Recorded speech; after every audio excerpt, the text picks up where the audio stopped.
Good evening, everybody. It's 7 o'clock, and I am calling to order Marshfield's annual and special town meeting of April 22nd, 2024. Thank you all for showing up this evening.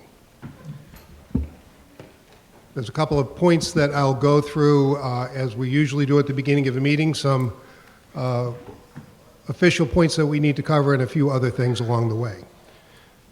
So first, I have had return of service by the town clerk has been received.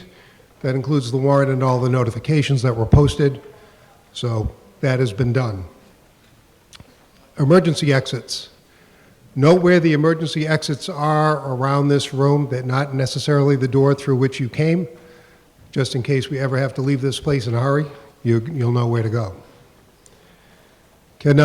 We're testing the sound system. Can everybody hear me? Okay. You guys up in the cheap seats, you good?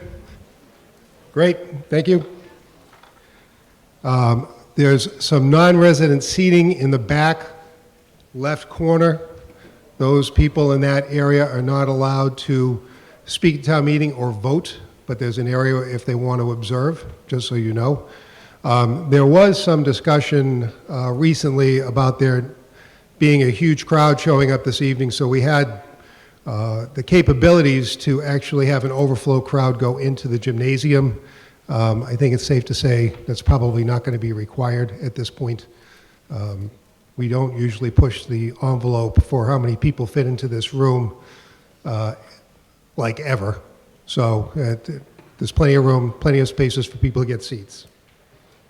A note, Stephanie Scanlon, who's the head of the theatrical department at the high school, wants to make a note to everybody that there's no coffee or food allowed in the auditorium, only water.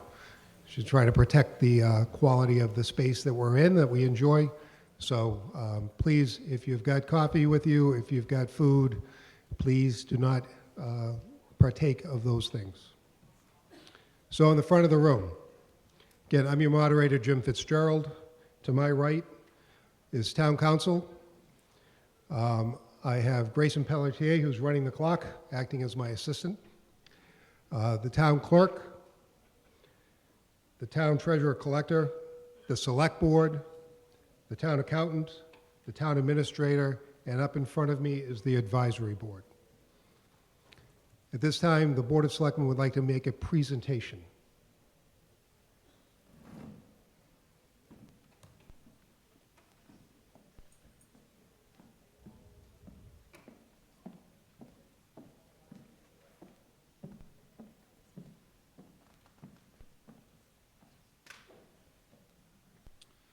This evening, we're going to have a presentation for a commitment to the town of Marshfield for 6 years' worth of service to Amy Brugnelli. She is not able to attend this evening, but her husband is accepting on her behalf.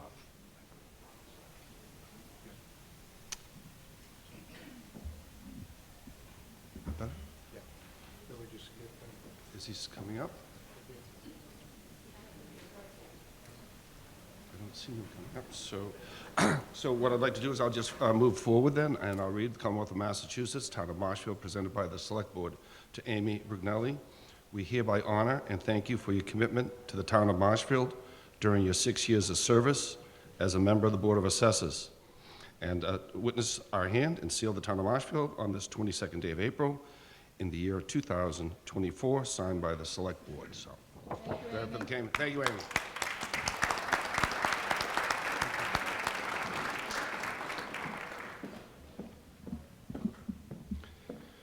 Okay, at this time, I am pleased to present Marshfield's Fire and Police to present the colors for town meeting. I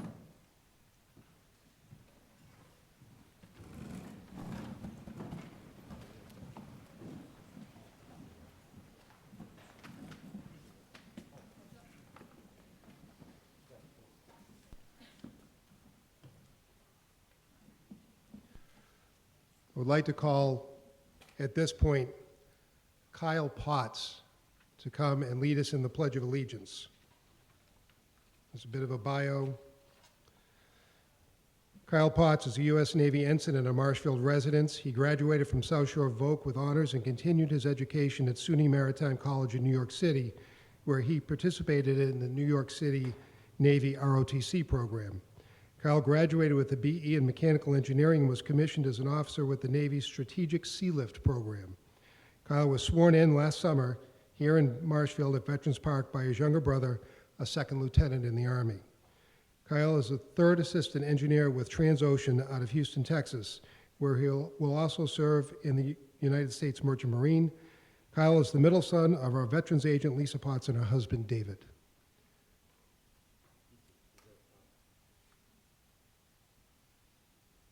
I pledge allegiance to the flag of the United States of America and to the republic for which it stands, one nation, under God, indivisible, with liberty and justice for all. Thank you for your service, Kyle.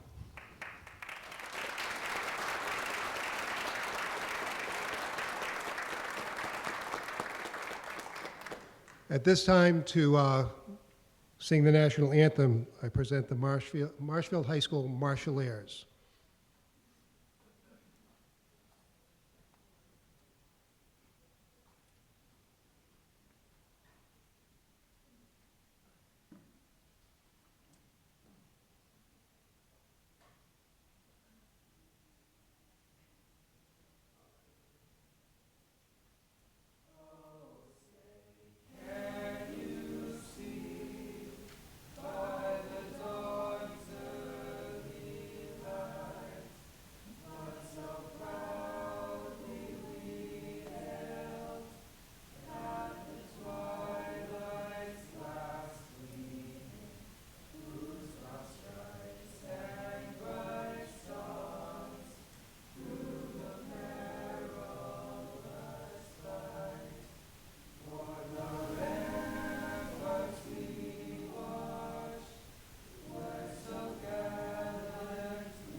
Thank you very much.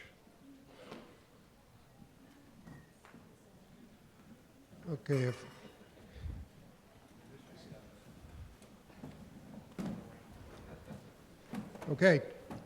Get some people coming in. Just please find a seat. A couple of procedural items that I want to address. First of all, how many of you are familiar with our town meeting? How many are new? Well, welcome all of you who are new to town meeting. I hope you enjoy the night. There's a lot of traditional stuff that happens, and there's a lot of ways that we run town meeting as we go through the meeting. So just if anything seems unsure, I will try to make sure I clarify it along the way. Please shut off any cell phones if you have them, just so we're not interrupted. A note for the newcomers, all discussion happens from a microphone. There are two in the back that you can queue up to if you want to make a comment on one of the articles at hand. The discussion is always about the articles at hand. If you want to talk about something different, well, it's not permitted. This is all about the matters that are before town meeting. All of this discussion goes through me. So if you have to ask a question, the questions come to me and then goes to the presenter. Then the presenter can answer your question again through me. Presenters get 5 minutes to present. Speakers from the floor get 2 minutes, and you only get to speak on an article once, just so everybody's clear about that. Voting is by a show of hands, so we found that works best. So when we get to the point of doing a vote, I will call for a show of hands, and all in favor, all opposed, and then I will declare whether the vote passes or not. There are different quantums of vote. Some votes are majority votes, some are 2/3 votes, and there's one that's a 9/10 vote for unpaid bills. If at all people think that I have made an erroneous declaration, and it doesn't happen often, but it can happen, 7 people standing will make us go to a standing vote. So after the article, if 7 people stand, we will immediately go to a standing vote. Everybody will be counted by a teller.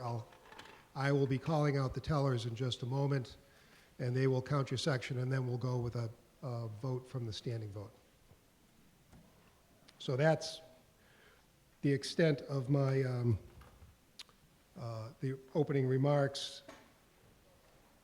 There are a number of non-registered voters that are on the floor that are town officials. I'm going to read their names. If they can stand, we typically allow those folks to remain with their boards on the floor, but I will call for a vote of the meeting to ascertain that. Carol Hamilton, again, please stand. Mike Steele, Rod Parcacino, Sean Patterson, Mike DeMeo, Gary Russell, Mike LaSelva, Robert Matthew Forte, Jay McGillis, Cindy Marcoux, Mike McDonough, Craig Jameson, Jeff Granatino, Jenna Gillis, Colin Keneally, Karen Paulette, Sean Strobel, Meg LeMay, and also we have Gil Johnson from WATD and Sean O'Leary from MCTV. So all those in favor of allowing those people to remain on the floor with their boards, please raise your hand. All opposed? I declare that that passes.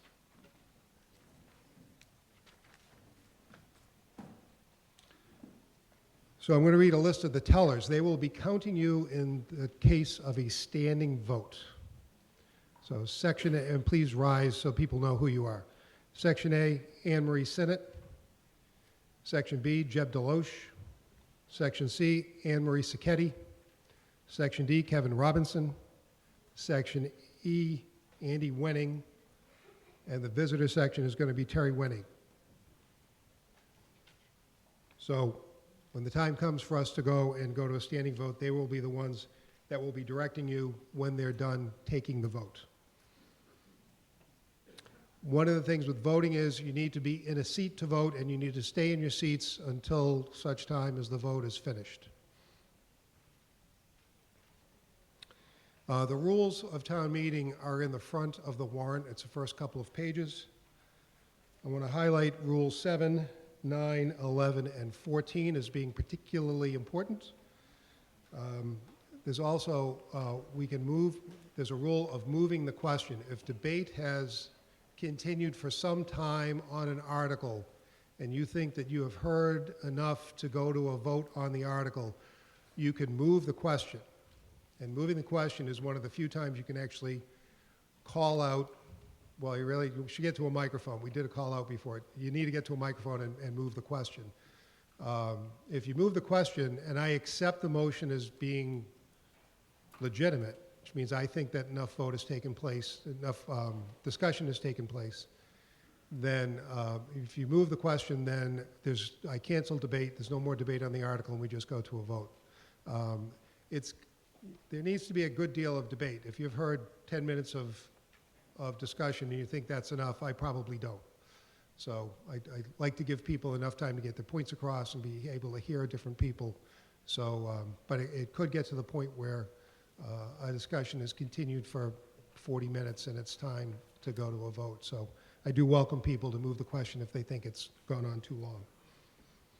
I'd like to have a vote to accept the rules. All in favor, please raise your hand. All opposed? I declare that the rules are accepted. At this point, I had a whole explanation of what was going to happen with the overflow going into the gym, but we don't have to do that. There is an announcement from Andrew Stewart, the building commissioner, about the floodplains.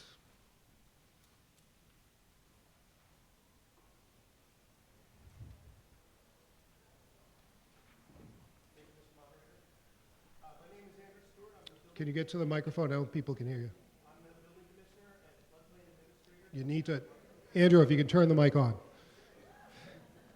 I am not working with the IT department. I'm the building commissioner and the floodplain administrator for the town of Marshfield. And Marshfield has a significant amount of properties that are located in or near the flood zones. And Marshfield is a member of FEMA's National Flood Insurance Program and the Community Rating System, or CRS. My role as floodplain administrator is to ensure that all development activity in flood zones is properly permitted by all necessary local, state, and federal agencies, and is performed in accordance with those permits and with the National Flood Insurance Program. In Marshfield, we've created a committee that works to improve our CRS rating, creates a plan for public information, and works to review and update the town's multi-hazard mitigation plan. This work, coupled with the several flood-related codes and bylaws that we've adopted to protect our properties and investments, help to increase our rating. It also ensures our ability to apply for and acquire a wide array of state and federal grants. And it helps to earn our residents discounts on federal flood insurance policies and priority access to disaster relief funding. With a current class rating of 7, Marshfield has earned a 15% discount on federal flood insurance policies for residents in flood zones and for residents outside of flood zones.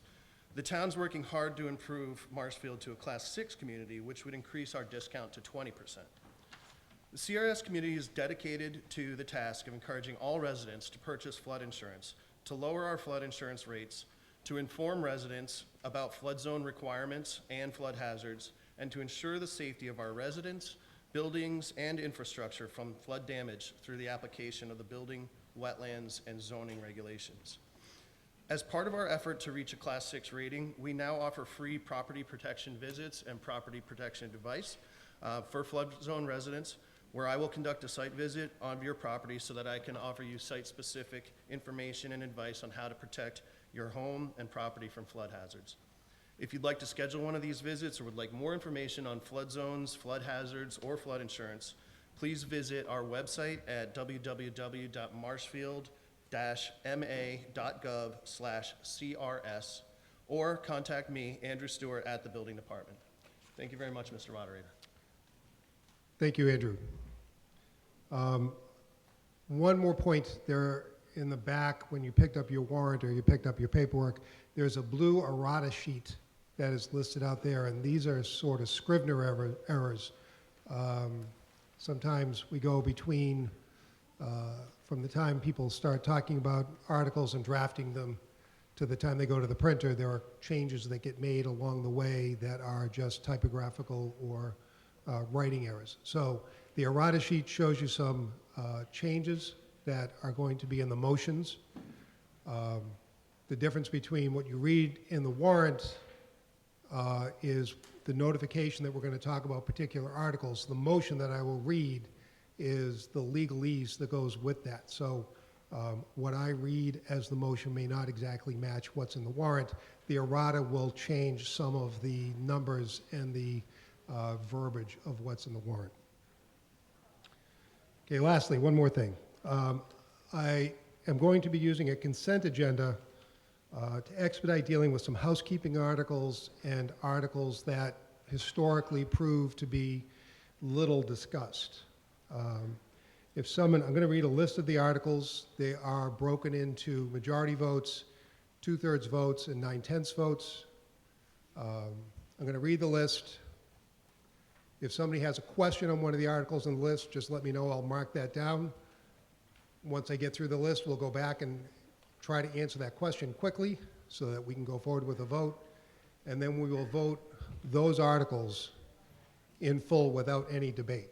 So I'll go through the list and just explain it. It speeds up town meeting by not having to go through the whole reading of every article and going through when we know we're not going to have much of a discussion on it. So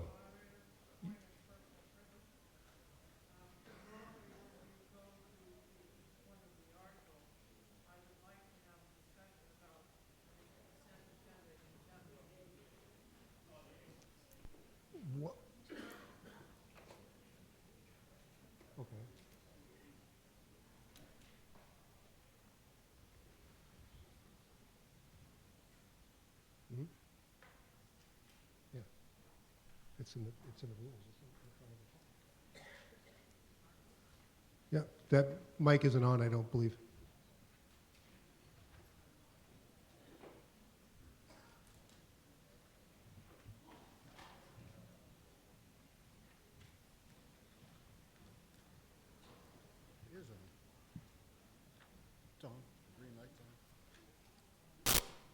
My name is Martine Anderson. I live at number 5 Weathervane Lane. Last October, we were presented with a group of articles that we were asked to vote upon.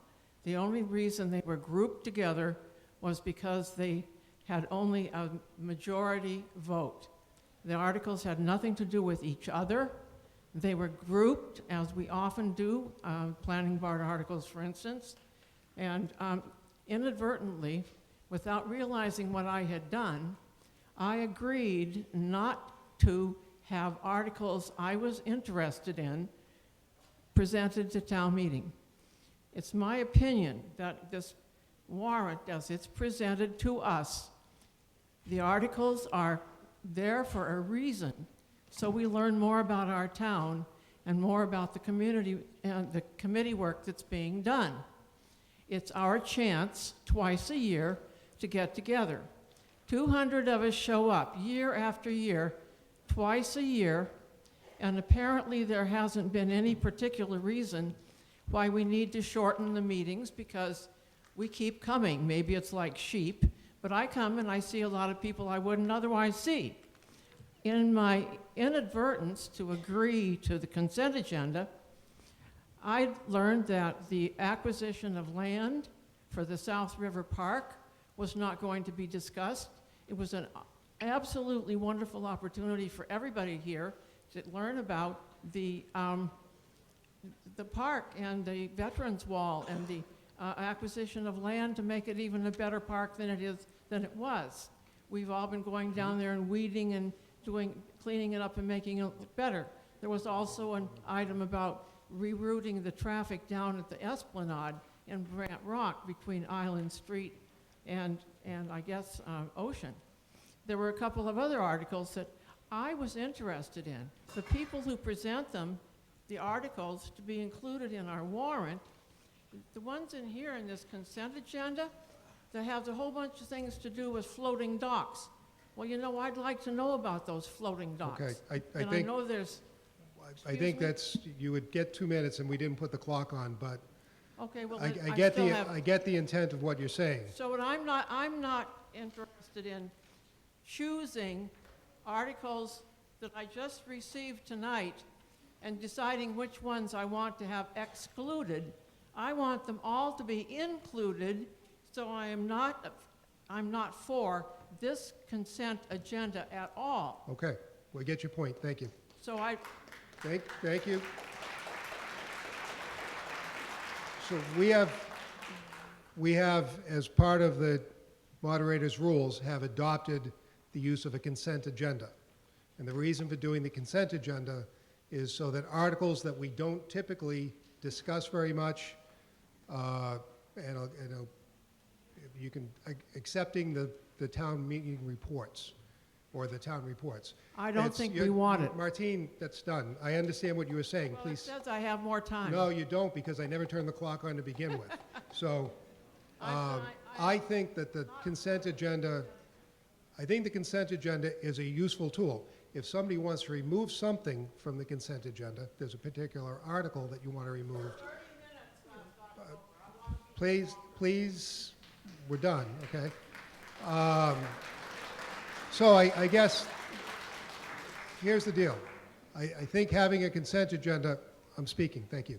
I think having a consent agenda is a useful tool for us to have. This is not as extensive a consent agenda as what happened in the fall. I heard a lot of people that were happy with that. I heard a couple of people that were unhappy with it. Some things were taken out of this that were considered to be part of the consent agenda because I think it needed more discussion. So I'm not going to go and have a huge, long discussion about the consent agenda because it sort of defeats the purpose of trying to make town meeting a little more expeditious. So I'll take you two as discussion points, and then I'm going to go. I'm actually going to go for a vote to see if everybody wants to do the consent agenda, because if town meeting doesn't want to do it, then I'm okay not doing it. Just understand what the ramifications are. Go ahead. I had a question. Name and address, please. John Kramer, 22 Rayfield Road. And I had a question about building condos or whatever housing on our aquifers. That's not something we're discussing, so Will it be we can't discuss that. Thank you. is it not today, or is it another meeting? That's not in town meeting whatsoever. Mr. Lynch. Stephen Lynch, 50 Central Street. So I have to agree completely with Martine on this one. I can't hear you. Is that mic on? Yeah. So I have to agree completely with Martine Anderson on this issue, and I think the questioned articles, when you're going to do that, should be voted separately than the ones that aren't questioned. If somebody questions an article, I'm going to read the consent agenda articles. If somebody questions it, then I'm going to have a discussion about what's questioned, and then just ask the person who questioned it. And if it's a matter of that you really need more discussion, you're not comfortable with the article, if it's not just a minor point, then I will pull that out of the consent agenda. So if there's 10 things on it and a couple of them seem to be controversial and questioned, you're going to vote them separately? Well, just remove them from the consent agenda. We'll go through the regular town meeting. Okay, because last year we had a problem with this. There was, I think, one question last year. I thought we answered it pretty quickly, and then we went forward with it. But if there's something that needs more discussion, there's a particular article that somebody says, I really want to know more about this before I vote it, then I'll deduct that from the consent agenda, and we'll go, and we'll that'll come up as part of the regular meeting. All right, thanks. So in general, to explain to some people that weren't here last time, there were a lot of articles in the special town meeting in October that we lumped together as the consent agenda. So the meeting was over very quickly. And obviously Martine didn't feel like we had enough discussion on those articles. I understand that, but again, there are articles that we don't typically discuss. Every time we have an article, there's going to be a 5-minute presentation on that article. So you got to bear that in mind, that if we have 10 articles that I've got on the consent agenda, that opens us up to 50 minutes worth of discussion before we have a vote or not. And these articles are typically or articles that don't have much discussion. So just to get a consensus of the meeting, all those in favor of using a consent agenda, please raise your hand. All those opposed? I think the in favor passes. So again, there's going to be 3 consent agendas for the special. There's going to be 2 for the annual, because there's a 9/10 vote in the, pardon me?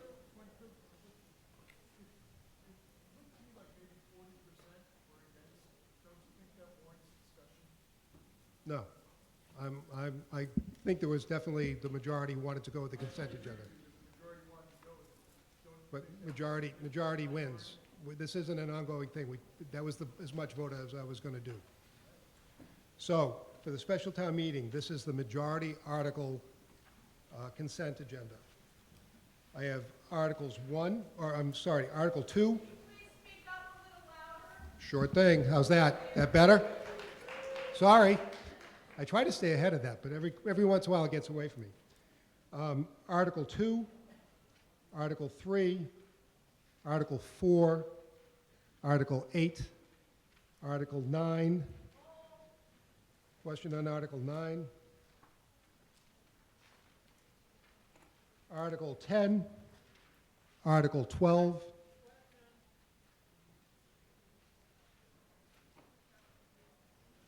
and Article 14. So we've got a question on Article 9 and Article 12.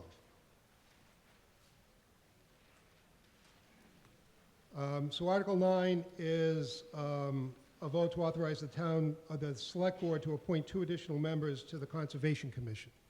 That's what Article 9 is. What's the question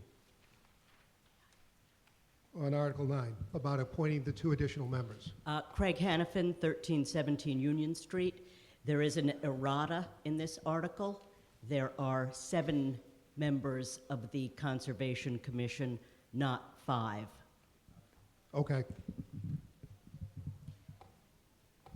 Jean Lee, 205 Outwell Circle. I would like to make a motion to move the MBTA articles to the first articles to be voted on tonight. We're not there yet. We're working on the consent agenda. So we can't do that yet. We're in the middle of doing something else. That being said, somebody else has already mentioned that, so we'll get to that when it comes up. So does that answer the question on Article 9? It was just the errata. So there's 7 members, not 5, and they're adding 2. And on Article 12, this is about the CPC funds. Is there anything particular within the CPC funds that is being questioned? That was the Article 12. There was a question on Article 12. Seeing no response. Is there a particular item within Article 12 that you want to question?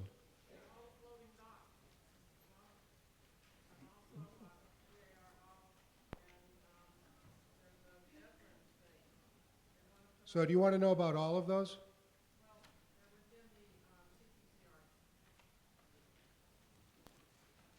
Which number within the CPC article? I'm just going to take it out. Yeah, you need to go to a microphone to speak, Martine, because we can't hear you. But if there's a question on this, there's enough going on. You don't get up, Martine, because I'm going to take it out of the consent agenda. If you're questioning multiple sections of this, so I'm going to take the Article 12 out of the consent agenda. So the revised consent agenda then is numbers 2, 3, 4, 8, 9, 10, and 14. So all in favor of approving the consent agenda for 2, 3, 4, 8, 9, 10, and 14? Raise your hand. All those opposed? I declare that that passes with a majority. So our next consent agenda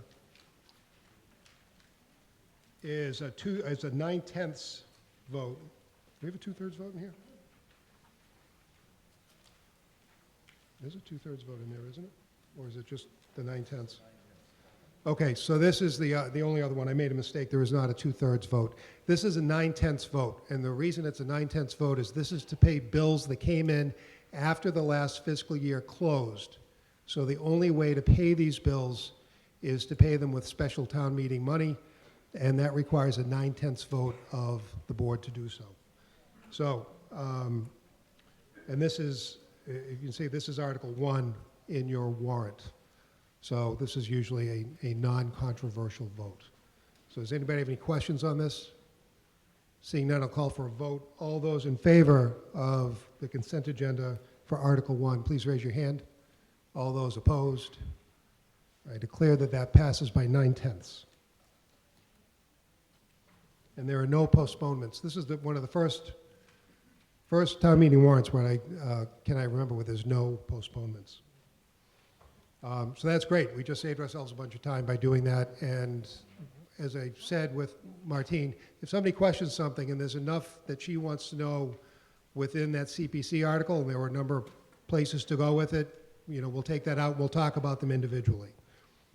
At this point, our town clerk, Nerese Casper, has a statement. Actually, no, I would like to move that we go to Article 18 and 19 and discuss the MBTA zoning article. So, Mr. Moderator. thank you. So typically what happens for those newcomers, all of the articles other than, I'm speaking, I will get back to you. Typically what happens is after the first 5 articles in the annual town meeting, all the articles are decided by lottery. So, and in the special, everything gets decided by lottery. Somebody can request that an article gets advanced forward out of order if there's a good reason. And I know a lot of people here tonight came because of the MBTA article. Nerese asked me if I would entertain a motion from her on advancing the article So I'm going to put that before you guys and see if you want to do it. You've got a point of order.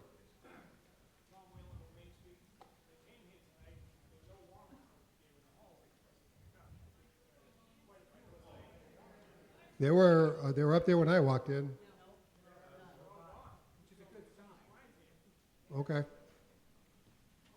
I'm not sure how many were made, so. Yeah. Do you want one of mine? I'd be happy to give you one if you want one. I have one.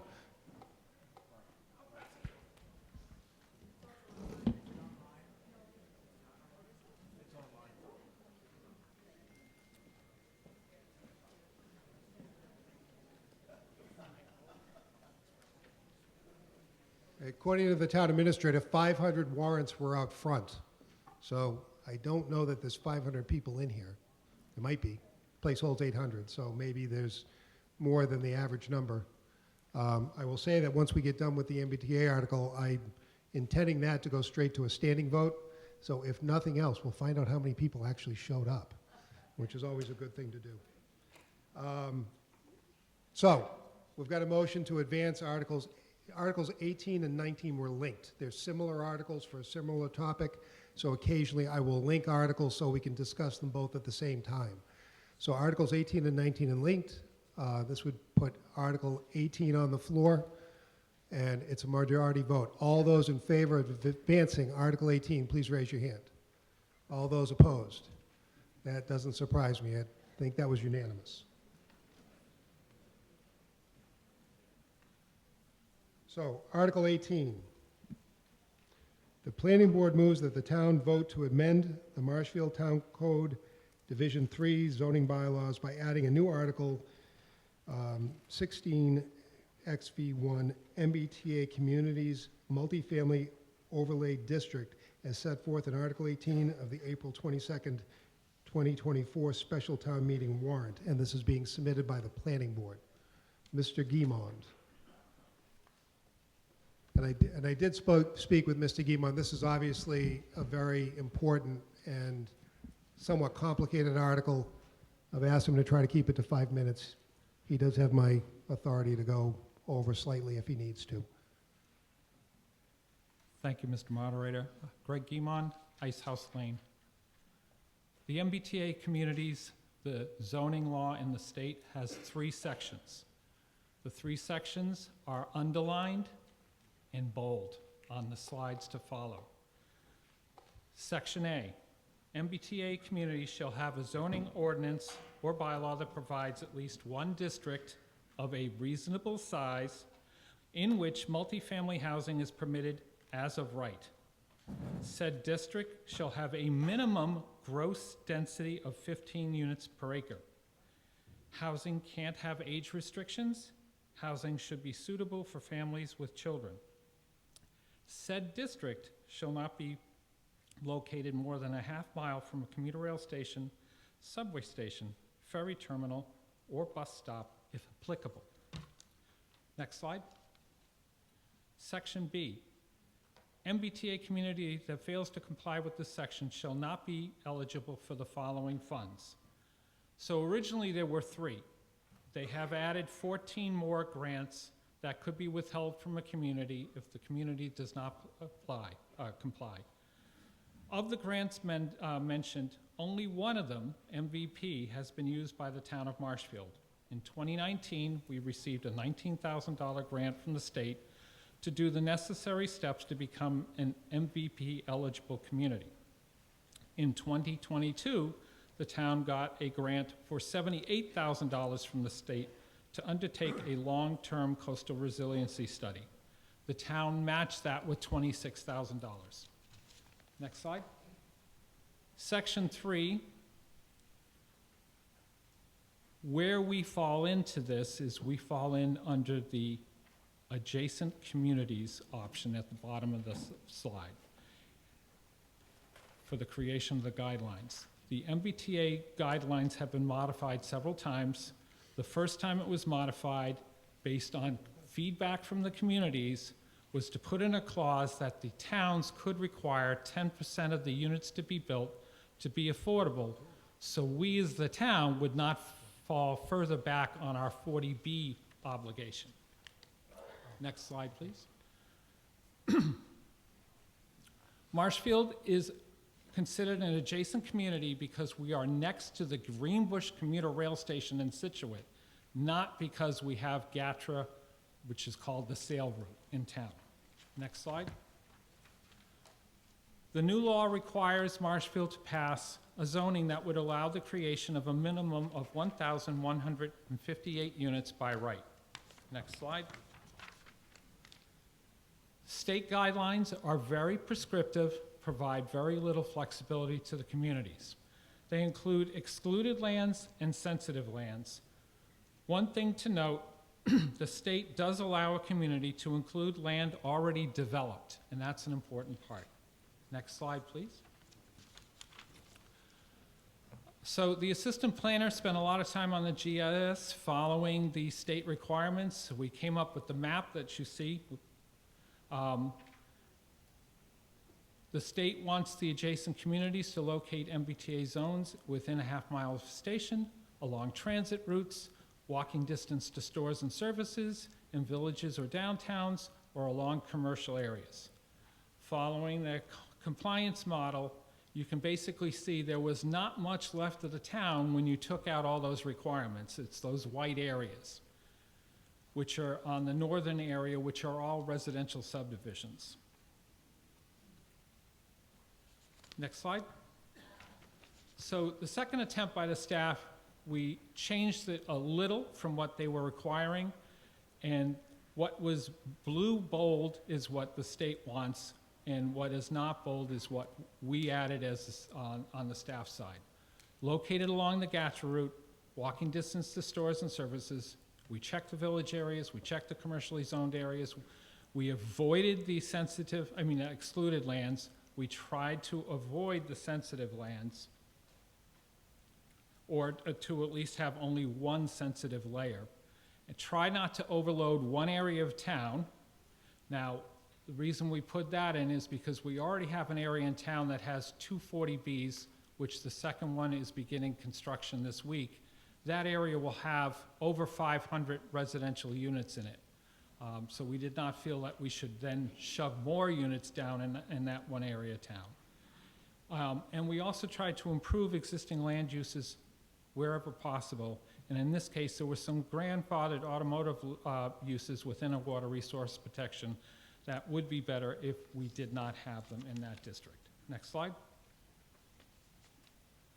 So the district that we came up with runs from School Street along the north side of 139 to the high school complex, and it's shown in red.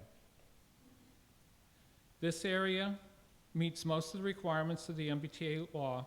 It is along the GATRA route, it's close to Route 3, the high school, middle school, town ball fields, Boys and Girls Club, a supermarket, restaurants, other businesses in the town dog park are all nearby. Next slide. This area is outlined, does not have any excluded lands, but has a sensitive area because it's located within the Zone 2 for the Furnace Brook and Union Street wells.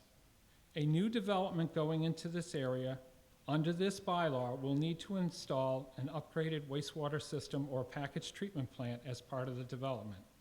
This area is 84 acres in size, which is slightly larger than what the MBTA law requires. And that's because when you add in parking and setbacks and other requirements, which we did in this bylaw, it means we need a little more land under that zoning. What does the zoning allow? It allows for a maximum of 16 units per acre in the district. It is an overlay onto the existing B2 zone, which allows the property owners who are businesses who choose to stay as businesses to stay as businesses. It allows for multi-buildings on a single lot. Under this law, the bylaw, the applicant would file a site plan review with the planning board. This site plan review is different than site plan review process that's already in our zoning bylaws, which is why it's in a different article or section, in that the application cannot be denied, but it can be conditioned. Other local boards will have 30 days to refer to comments to the planning board. It is a short time frame for a decision, 4 months, and there is no public hearing. It would be listed on planning board agendas as an action item. The primary use allowed in this overlay district is multifamily housing. Retail and other uses are also allowed on the first floor. We did go with a minimum lot size of 30,000, maximum height of 4 stories with a 10-foot setback on the 4th floor. Front setbacks is 40 feet, which is the same as the B2, 30 on the side, and 40 feet when it's abutting a residential zone. If you're abutting another multifamily development, you only need 15 on the sides. All developments that create more than 10 units must provide 10% of the total number of units. Next slide.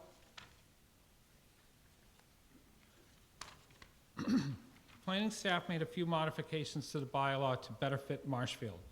Some of these changes include an overlay district over the existing B2, therefore, instead of creating a whole new district. Capping the height at 4 floors, the state model allows up to 6 floors. Capping the density at 16 per unit, the state model has a minimum threshold of 15. So we could have had an applicant, if we just use the state language, an applicant could have come in with a higher density proposal and we would have had to say yes. Keeping the water resource protection districts for nitrogen and lot coverage in place. By the way, the town zoning bylaw has a higher nitrogen loading standard, 5 parts per million versus 10, than the state's Title V. We also added that applicants must contribute towards creating safe bus stops on 139. If you notice right now, the Gatra bus stops in traffic to let people on and off. And to also that they should assist with creating a second Gatra route to the Greenbush commuter rail station. As I mentioned before, requiring 10% of all the units that have to meet the state's eligibility requirements to allow them to count for the subsidized housing inventory, which is the 40B number. And we went with a higher fee in lieu amount than was suggested by the state of 400. We went with 450. Could we go back to the air photo slide, please? Thank you. So finally, looking at the area is almost completely developed except for a wooded area behind the Jeep dealership. That piece of the area with the woods has a conservation restriction on it. There are 34 parcels in the overlay. 4 of the parcels have existing multifamily developments. Castle Green, Stage Stop Village, the village of Marshfield, which I knew as Fox Run, and Hunter's Glen, of which 3 of the condominiums, of which 3 of these are condominium developments and are very unlikely to be redeveloped. The village of Marshfield is not a condo, but it is roughly 14.5 acres, units per acre. So it's very unlikely they're going to knock these down and redevelop just to get 2 units per acre more development. And finally, if all the remaining commercial development were to be torn down and redeveloped, which again is highly unlikely, under this bylaw, we would have potentially the maximum of 490 additional residential units than we do now. Thank you, Mr. Moderator. Okay. You can park yourself there because I'm sure there's going to be questions. And then should I do the report from the planning board? Yes. So the planning board had met 2 different times and they have voted in favor of all the zoning articles both tonight and tomorrow night. Okay. Great. So now we'll take conversation from the floor. To speak from the floor, you need to be at a microphone. And again, the conversation all has to be pertinent to this article. Oh, thank you.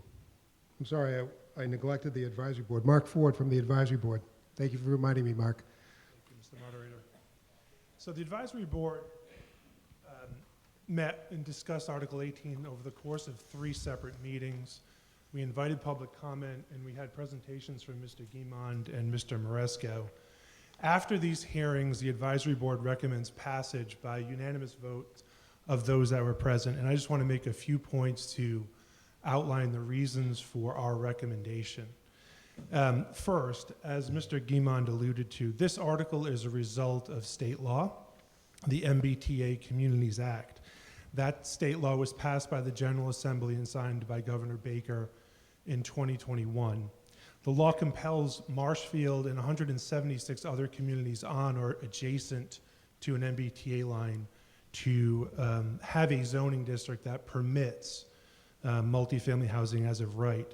The proponents of the law have stated that the law was passed in recognition of what they call the housing crisis, and specifically the fact that Massachusetts has among the highest and fastest growing home prices and rents of any state in the nation.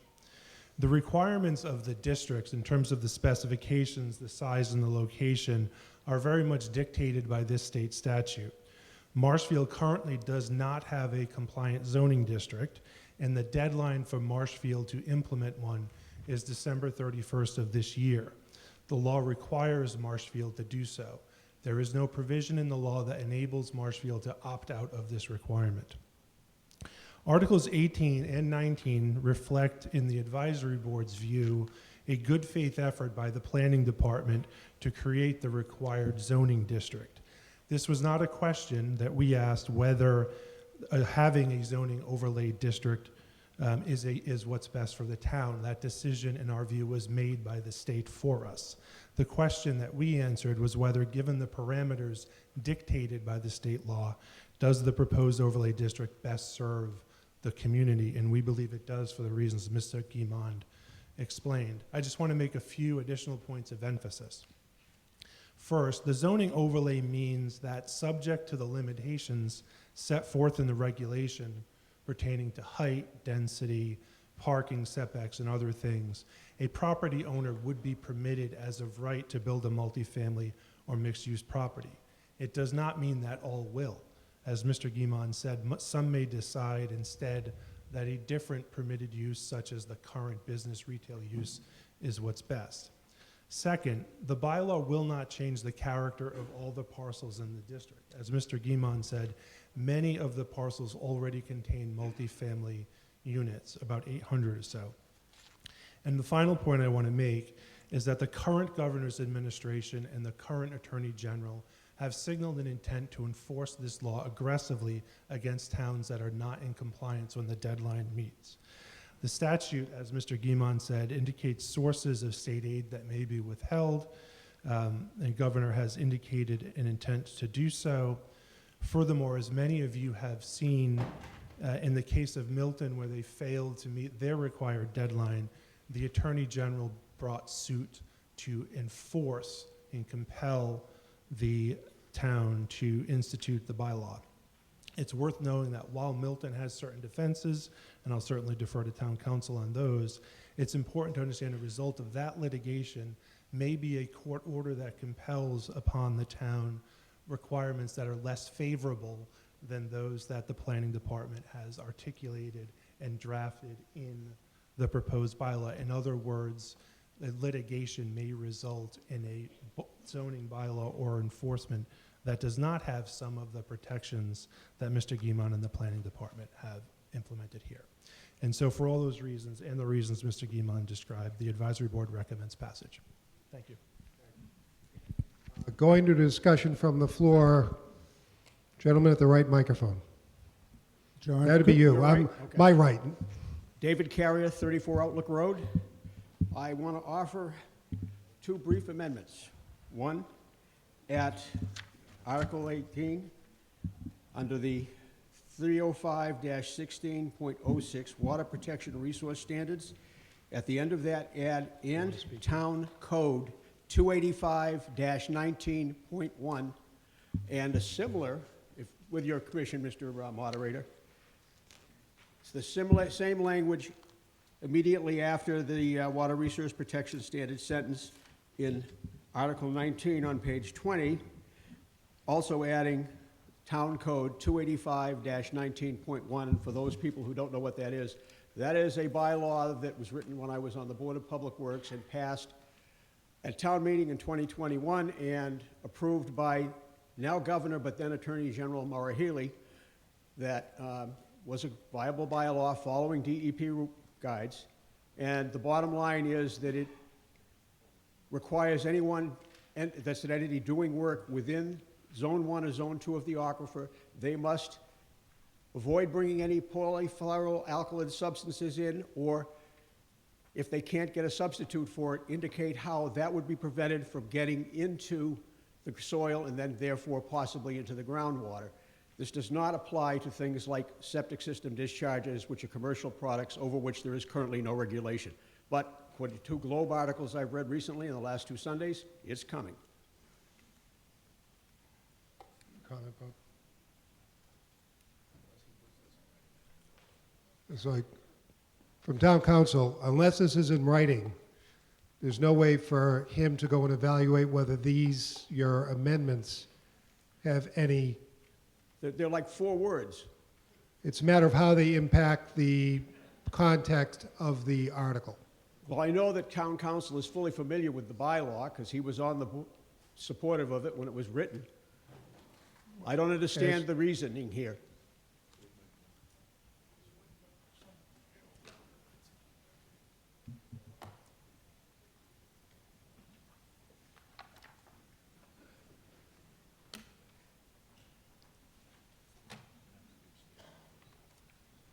You'll have to restate that in a minute. Let him get organized.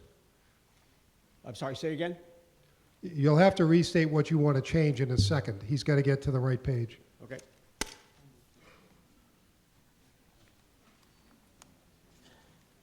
The first page is Just a moment. What section?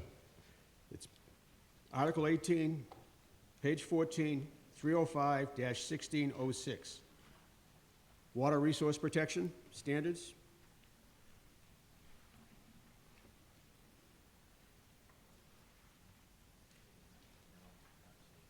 Okay, he sees it. So what's your amendment?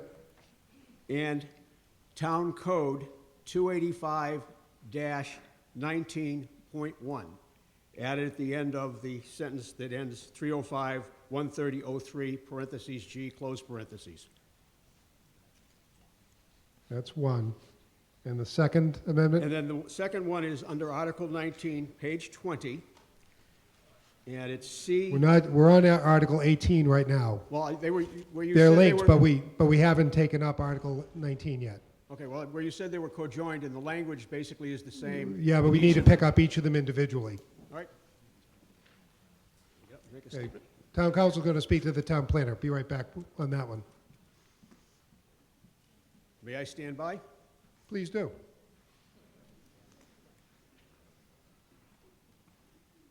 Amending zoning articles on town meeting floor is always a little fraught with peril, so town council is very careful to make sure that we haven't committed some fatal error with things and making sure it's all doing what is the intention of what's to be done.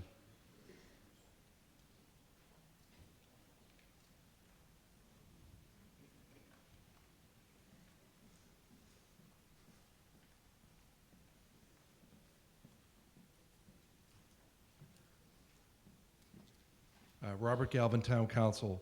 I think the amendment is within the scope of the article, but I would caution town meeting that there is a brand new federal standard, and we don't know yet what the impact of that federal standard is. It was just adopted 2 weeks ago. But this article and the amendment is within the scope of the article. Thank you. All right, so that being said, we're going to go to discussion on the amendment. Is there any discussion on the amendment? This is on the amendment. Are you discussing the amendment? Yes. Okay. John Kramer, 22 Rayfield Road. We don't, Marshfield does not need a MBTA. That's not it. That's not a discussion on the amendment. You're discussing the article. We're discussing the amendment. So, seeing no discussion on the amendment, this is a majority vote. Majority or two-thirds? With the, yeah. A majority vote on the amendment. All those in favor of Mr. Carrier's amendment, please raise your hand. All those opposed, I declare that the amendment carries. So we now have an amended article.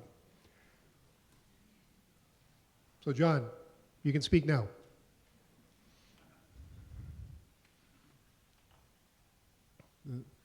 Marshfield does not need an MBTA family overlay district. I mean, we're still fully not informed about it. The government does need to expand housing in Marshfield. The state should not force our town to put more housing units in our town. There's no more room for housing anywhere in this town. And houses should not be built over plumes and aquifers. Our plumes and aquifers should not be turned into cesspools. Houses should not be built near or anywhere on the CVS trail. Thank you. Thank you. Great microphone. Please, this is one of the things, we don't do applause. It interrupts the meeting and it delays everything, so please no applause. Thank you very much. You know, you're not helping. Right microphone. Larry Keene, 195 Cornhill Lane. I'm absolutely against this zoning change. I'm in disagreement with a couple of the board members made comments about some of this property not being developed, such as Fox Run. That project was developed probably in the 60s. That's ripe for redevelopment. The housing company that owns it now would likely, in my view, tear that down and rebuild right there. It doesn't appear that the amount of money that the town would be foregoing that we've really taken advantage of too much. This is going to be nothing but 40B on steroids. So anybody who wants to get a look at what this is, just take a ride down Route 18 by the old factory shoe and look at those buildings there. That's what we're going to have at 139. Thank you. Okay.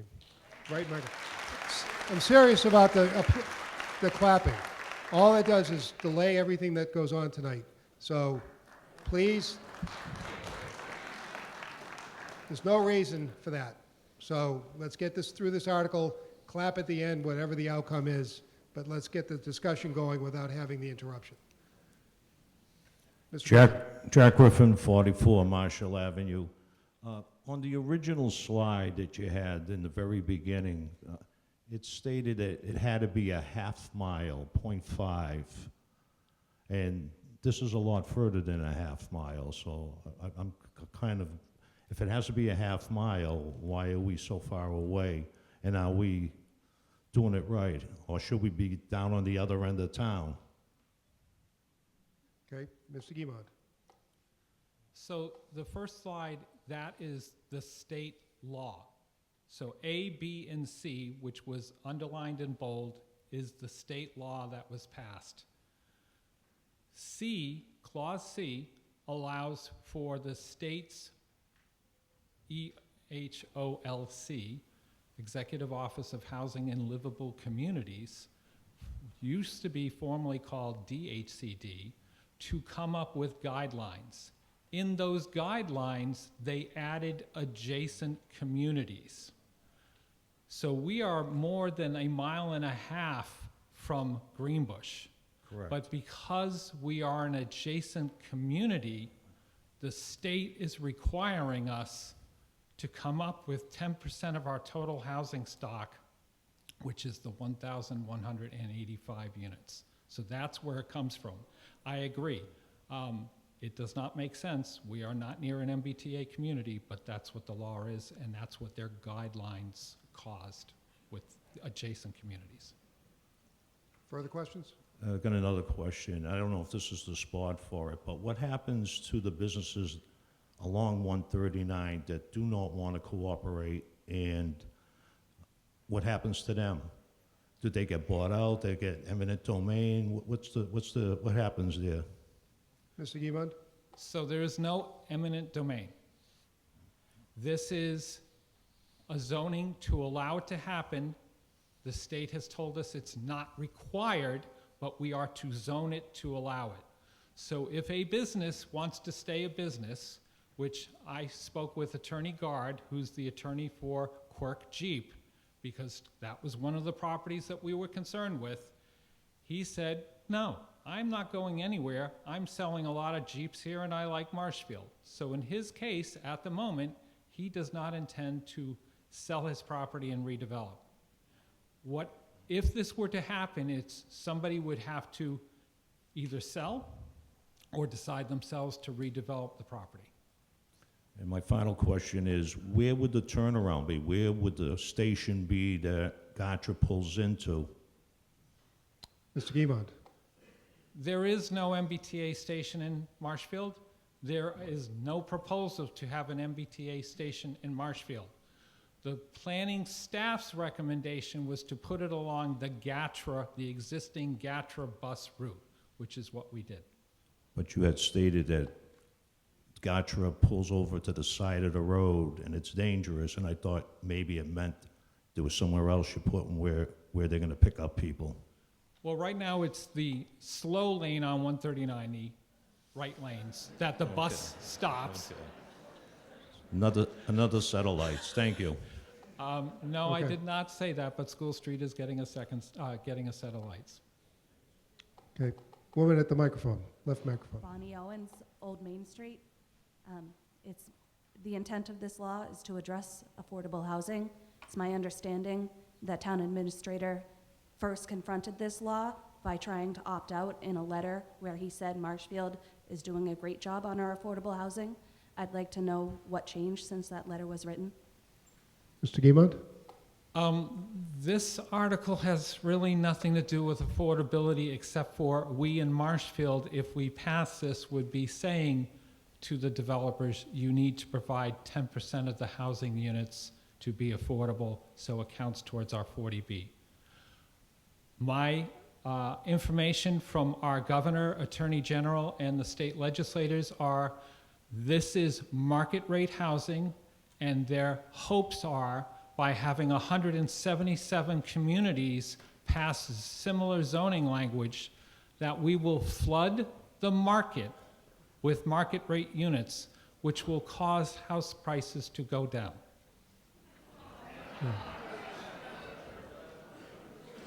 Now, laughing is okay when it's deserved. Left microphone. You, sir. Me? Yes. Chris Savoya, 214 Plain Street. Been a homeowner here for about 5 years now, and I'm quite literally around the corner from this, so probably more affected than most people in this room by this proposal. I do think the planning board seems to have done a pretty admirable job of taking the requirements and fitting them in. This is not forcing people to sell their land or anything like that. It's not forcing these units to go up. 490 possible units at the end is not a huge deal, but I would encourage the town to consider walkability. I'm someone, my wife runs in the area. I like to run in the area. I take my dog on walks. If you have any students or any children here, if they've ever walked from the high school to the center of town, it's a mess. The sidewalks suck. You have to cross the road like multiple times. It's dangerous. People are speeding like crazy on there. There's not enough signage. So I would encourage you, if you do pass this proposal, I'm generally in favor for it, you to consider walkability in this town. Let's try and make it even like kind of close to Hingham or something like that in terms of walkability, please. All right, thank you. Thank you. Right microphone. Steve Lynch, 50 Central Street. So in case no one has noticed, our little seaside community is becoming more urban and urban every single day. And this will fast track it. And it will get a bunch of private landowners rich at our expense. And this referral to the state law, well, Milton is going to bring this to the SJC. We don't know if the state law is going to stand or not. It's a long road over this law. So, and we didn't get enough money for it to matter in grants. So I would urge town meeting to vote this down. Thank you. Okay. Raleigh, left microphone. Bernie Dupuy, 6 Weathervane Lane. I went to some of the meetings that Mr. Guimond had regarding the presentation of this, and I listened very attentively and asked the question then, you know, does this force those buyers to sell? And the answer was no. And in fact, reality, he said, was nothing could happen. And it all sounded very good. And the more I thought about it, I thought about, you know, the impact that this might have in the town of Marshfield. We're asking to put in another, what is it, Greg, 510 additional units possibly in that area into what is already the most congested area in the town off of Route 139. For those of you commuting to and from 139, you know that that commute has taken longer and longer and longer each and every day. and it gets worse and worse. And on paper, it sounds like, this is a doable project. But the bottom line in reality is this is going to have tremendous impact on traffic. It's going to have a tremendous impact on sewer and aquifer. Where is that water flow going to? It's going to have impact on schools with the number of children coming in. And as a former teacher, I'm not against kids, but we have to face a reality here, okay? Some of you have, I'm sure, many of you probably have seen Kevin Costner's Field of Dreams movie with the famous line, "If you build it, they will come." Okay? If we propose this zoning and allow it to happen, trust me, there are greedy developers out there that are going to come up with the money and give Danny Quirk an offering that he can't refuse, and other builders as well. It will, if we zone it and zone it allowing them to happen, it will come. Right microphone. Don't start yet. Wait a minute. Excuse me. I have questions of Mr. Guimond, is it? If you could step up to the mic. Can't quite hear you. I have questions. Yana Lambert, 25 Liberty Road. And I have questions of, is it Mr. Guimond? And I'm just trying to bring them up. Okay. So, and one of the questions isn't on my list, and I don't know if you want me to read them all at once, or... Give me a question, he can answer it. You've got 2 minutes, so... Okay, well, I want to get all my questions out there, though, so it might take 2 minutes. Anyway, the 496 units, you said that we have to have 1,185 units on top of what exists. So we're not talking just these 495 units, we're talking additional units. Would you Mr. stop Guimond? the clock now? Stop the clock. So the area has to allow for up to 1,185 units. We zone that area, we have enough land for that. If those condos and apartments are not redeveloped, and we just take the commercial and convert it all over to residential, that's 490 units, in addition to what we have right now. Okay.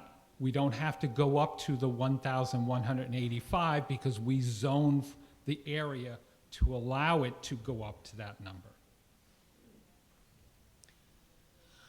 Okay, I think I get your answer to that question. All right. So you also said that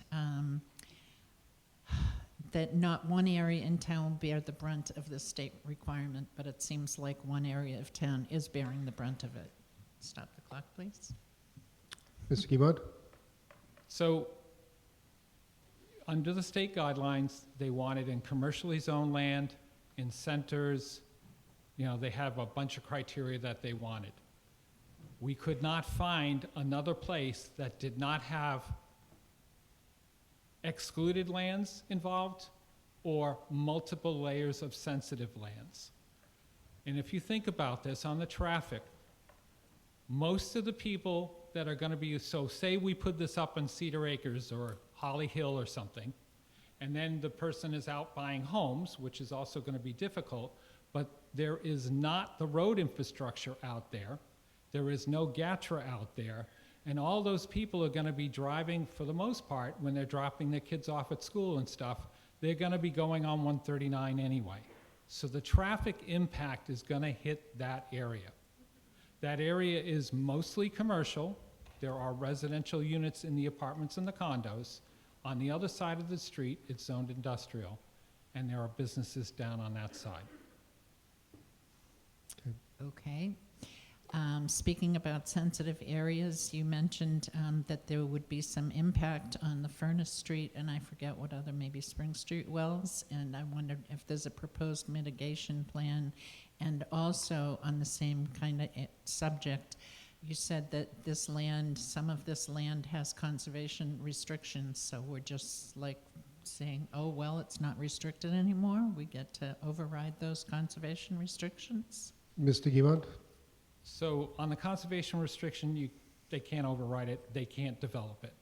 On the aquifer protection, it's Union Street and Furnace Brook wells are influenced by this. On our bylaw, it is required to meet the 5 parts per million for the nitrogen loading, which is higher than the state requirements. We also have the surface area coverage requirement that would still be in effect.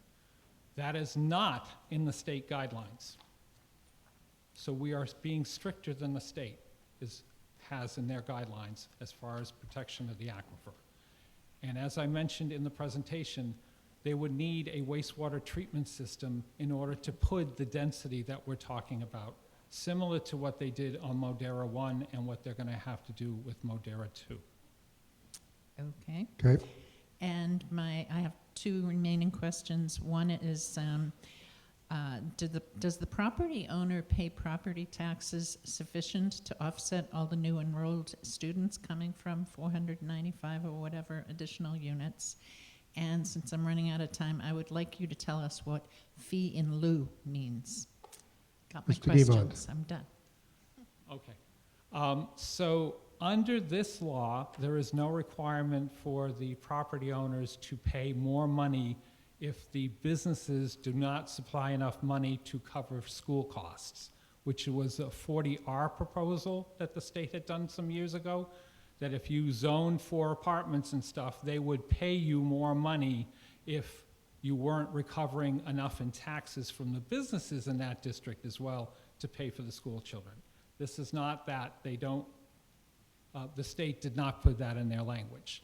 Fee in lieu of is in the case where you have a development going in that they do not want to put the affordable units in their development, they would be paying the town the fee in lieu of in this case, $450,000 towards the creation of a unit somewhere else.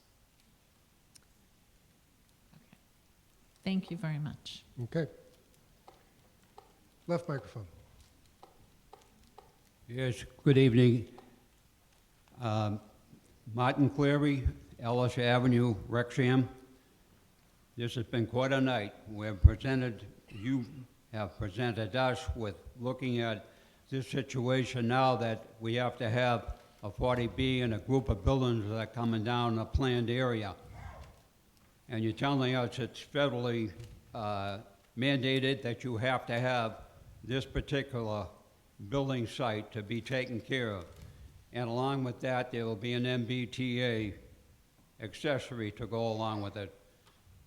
Knowing all that, does anybody have any idea of the Department of Public Works pipe and design to get into all these buildings, to get into the main road, to get down to the station, to be pumped out, that you don't have any idea how much this is going to run? And I'm wondering if the builders of this 40B that are building these, wherever it may lay, are going to have the responsibility of paying for the pumping design and any upset to the piping for residential, commercial properties all around their area. We can't afford it. I can't afford it. I'm a retiree. I love this town, and I will not leave without a fight because we're being taxed pretty heavily here. And more people are going to come in. If they see this is coming in, there'll be more right down the line. The mandate is to get all that information and hard on paper and bring it back for a vote and see just how much beyond the 40B is really going to cost us. Well, I think your question, I think, deals with basically wastewater treatment. Mr. Guimond, could you address that? As I had mentioned before, the wastewater would have to be a private wastewater treatment system, similar to Modera 1, Modera 2, and that assisted living center next to Roach Brothers. They are not on town sewer. Town sewer does not go up in that area. There is no proposal as part of this to put sewer up in that area. Will they be on town sewer once it's started? Because they'll know how many apartments are going in there. It is not proposed to be on town sewer. Will you bring it back to us if it does? that would be a town meeting vote with a DPW proposal to extend a sewer line. That is completely out of the scope of this article. I thank you very much. Okay, right microphone, Katie. Katie O'Donnell, 90 Summer Street. I just wanted to thank our town planner and assistant planner for doing so much research into this, and I also really appreciated the advisory board explanation of their support of this article.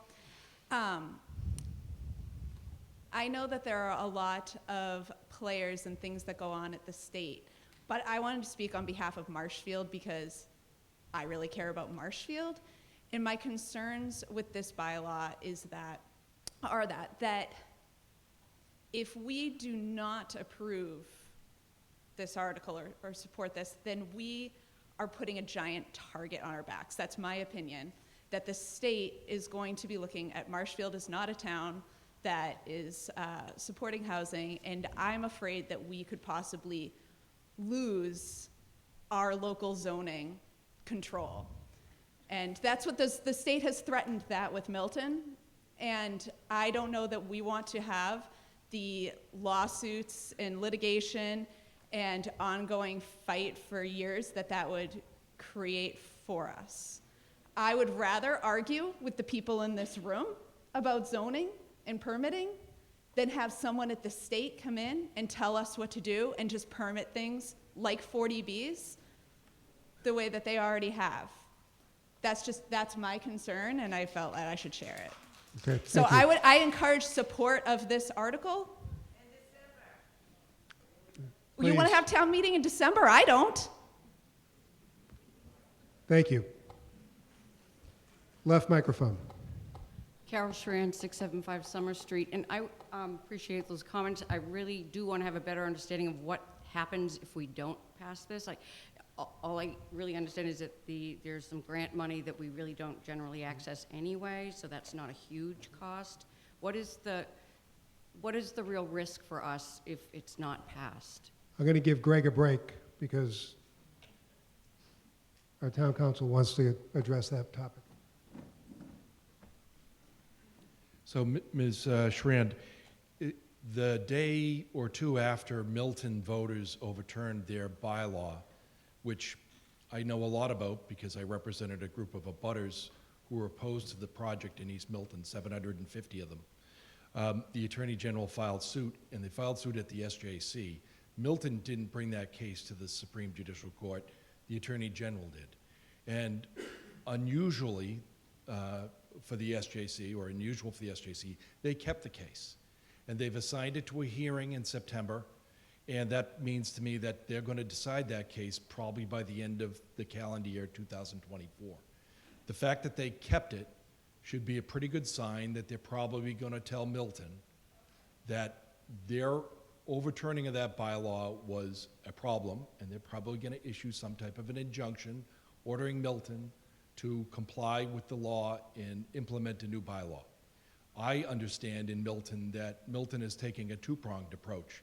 Not only are they going to brief this case and argue the sentiment of voters in Milton, some of the sentiment that you all here tonight, or many of you maybe feel that this is a bad thing, that the state shouldn't be telling towns what to do.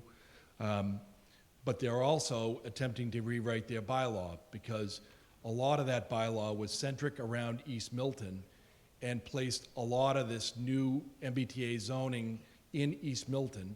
And if you've ever driven through East Milton, you know why that's a problem.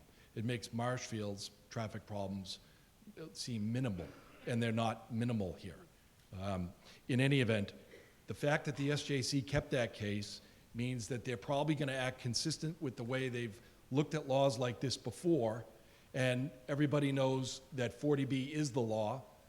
40B is a overriding of local zoning authority. It's actually a limitation on local zoning authority, and as a result, our town and many other towns have had to adopt and approve these multifamily housing projects that contain an affordable element. This isn't affordable housing. I think that should be a pretty good sign of what's coming when the Attorney General files a lawsuit, because if this is turned down, they'll probably sue us. We'll probably be sued in the SJC. Perhaps our case will be combined with Milton's case and any number of other towns that are coming up here in the next month and a half for town meetings.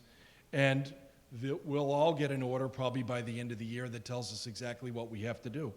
And there is a case that's already been decided by the SJC in 2023, the Fairhaven housing case versus the Commonwealth. The Executive Office of Housing and Livable Communities, the former DHCD, also promulgated guidelines, and Mr. Gieman listed all of the additional grants that the Executive Office of Housing and Livable Communities has deemed are included within the scope of their authority to deprive a town of if you don't adopt this housing communities law. Marshfield does rely on grant funds. One of the funds they went after in Milton, and it kind of surprised me, was the Seawall Grant Fund, and I'm not sure exactly which of the state funds that was falling under, but Marshfield has relied upon a significant amount of grant funding for our seawalls, and those seawalls are saving our community. And if we don't approve an article like this, and they do go after a source of funds that included seawall funds, and we needed something else down there, we will have to come up with the money to do that without any state funds. So you asked what the likely result is. I believe we'll be sued immediately. We'll certainly try to get in with the Milton people if that's what they allow us to do. In the meantime, we'll be immediately ineligible for any of those grant funds that takes place, and we'll hope for the best at the SJC. But if you're expecting them to rule that this state law is illegal, I think, being candid with all of you, we're likely going to be unsuccessful. And I'm not suggesting that I won't argue it to the best of our ability. I do know what the arguments are. An unfunded state mandate, constitutionality issues. I don't know how it's all going to play out, but it's likely to play out the way the challenges to 40B and 40R did, because those have all been challenged on constitutionality basis. And the last thing I'll add is somewhat legal and somewhat personal.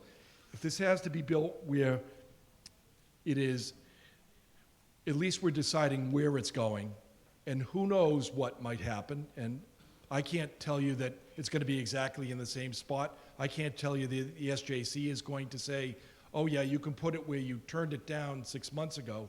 They may require us to do it somewhere different, in an area where there isn't something. I don't know. It's too early to say. And maybe it's somewhat speculative even for me to say that. But at least we're deciding today where it would go. And based upon what I've heard from the planning board members and the planner, this is a location where it's least likely to be built if it's approved. So that's why I probably will support the article, because I'm a voter here too. Thank you. So it makes sense, like what you're saying makes sense if we're going to be sort of forced by the state to do this. It seems to me that you've come up with a plan that makes it hurt as little as possible. So I really appreciate that. I am curious, and I also know the seawall money is a huge amount of money every year. I don't know how much of that is actually at risk, but that would be a major problem with the millions of dollars we put in, consistently. So obviously that would be a really big problem if, in your estimation, we risk that, as opposed to the grants that you mentioned earlier sounded like they weren't grants that we really use that much. But if we lost a significant amount of seawall money, that would be really problematic for our town. If we pass this and then the law is, whatever happens with the court case with Milton, changes the sentiment or those consequences, can it be voted again? Can we rescind any, Yes. at another town meeting? Yes. Okay. Okay, thank you. According to town council, we'd have to call a special town meeting to do that. Matt. Matt Pomelo, 2 Missouri Street. I dislike the state law, although it does sound like Mr. Guimond and his board have done a lot of really hard work to try and make it as beneficial for the town as possible. So thank you for that. My first question was actually, what exactly would it take to repeal this if Milton wins? So that an article in special town meeting? Is that? Yes. And would the town administration be bringing that forward, or would that take? Yes. Okay. I'm translating for Thank town you. council, going from legalese to yes. Appreciated. My other question is a little more complicated, so bear with me just a smidge. How far behind is Marshfield in affordable housing? Mr. Guimond? We're at 7.75 after the 2020 census housing numbers finally came out, which was last year. Currently, with the second Modera, which is 270 units under construction, and if the Ferry Street proposal is completed, we will be over the 10%. We have another approved 40B that's on the Duxbury-Marshfield town line. If that is developed, then not only will we be over our 10%, but we will have reached our GLAM number, which is the land area requirement for 40B. The advantage to the GLAM is that it doesn't go away with the next census. So every census, if we just stay with the 10%, we fall behind typically because more and more houses are built in town and we slip back into the under 10%. If we get the land area calculation, then we don't have to worry about census. And then it's if we, the town, like a 40B proposal or are willing to work with a developer, a 40B could be approved. We don't have to worry about another Modera coming in and just saying, here, take it. Okay. So my question, and feel free to tell me if you think this is unnecessary, was in here you would put a 10% affordable requirement on anything built under this overlay. Would it be beneficial to move that up to 12 just to help close that gap, or would that be unnecessary? Mr. Guimond? We had thought about that, and we were leaning towards making it like 15%, but over 10, we are supposed to justify that with a study with the state, which is going to take some time and some money. So we figured let's just do the 10% at the moment, and then if we decide to spend the money, have the study done, economic study and stuff, that proves to the state that we're not making these things undevelopable, then we could increase the number. Okay. Thank you. Thank you. Right microphone. Muriel Tausi, 745 Union Street. So my understanding is that even if we develop 139, that it doesn't mean that we're not going to have more 40B housing in Marshfield. Is that correct, or am I wrong on that? Mr. Guimond? So this MBTA communities, the only thing that it has to do with 40Bs is the fact that we're saying you have to make 10% of the units that you're creating at market rate be affordable. Okay. And also, I don't want the town, like, I grew up here just like a lot of people did. I don't think that we should be afraid of the state. Okay, we live here. And we need to make up our minds what we want to do. If everybody here wants to build it, and I'm in the minority, then so be it, okay? But I don't like the state strong-arming us, because I just feel like it's like the mafia going into the liquor store. I don't like that at all. And I just feel so strongly about it, mostly because of the tactics. And so I don't want the people in the town to be afraid about, oh, we're not going to get this grant, we're not going to get that, because that's what happens when people do things through fear. You do things, and I feel like if we do this, I don't think it's going to get rescinded, even if Milton wins. I would like it if all towns stood up to the state and then they got nothing. Thank you. Left, please. Left microphone. Hello, my name is Brian Russell, 23 Lincoln Ave. I've lived in Marshfield for about 60 plus years. My family's been here for about 70 or so. And I just think this is a lousy idea. And let's cut right to the chase. We all watch the news. We all watch Maura Healey getting up there talking about, oh, Joe Biden did it. Joe Biden did it. We have too many homeless people. That's right, we do. We don't want them in Marshfield, okay? I understand what you're saying very clearly, okay? And it's the state, it's the state, it's the state. I say if we all stand together, our town and the other towns, we won't be pushed around by the state. And, you know, let's be realistic. Marshfield will never be Marshfield again if you allow this. All the problems that have been mentioned by other people, yeah, times 10. Okay, never mind the stuff that wasn't mentioned, that we all know about, drugs and everything else. So, to me, it's simple. It's simple. We stick together, unless you really want it, unless, you know, you really feel that strongly about it and you're afraid of the state. You know, I wouldn't be afraid of them. Look what's happened to people that are afraid. All right, thank you. Right microphone. William Finn, 96 Dog Lane. I'm a former chairman of the planning board. I served on the planning board for 16 years and was basically responsible for the bases of the zoning bylaws that you have right now. 16 years in 1970, when we redid the zoning bylaws, one of the reasons we redid the zoning bylaws was because apartment houses were allowed in the town and they were eating up the business zone. We stopped apartments at that point in time, and we haven't had many of the apartments that you see now were grandfathered in at that point in time.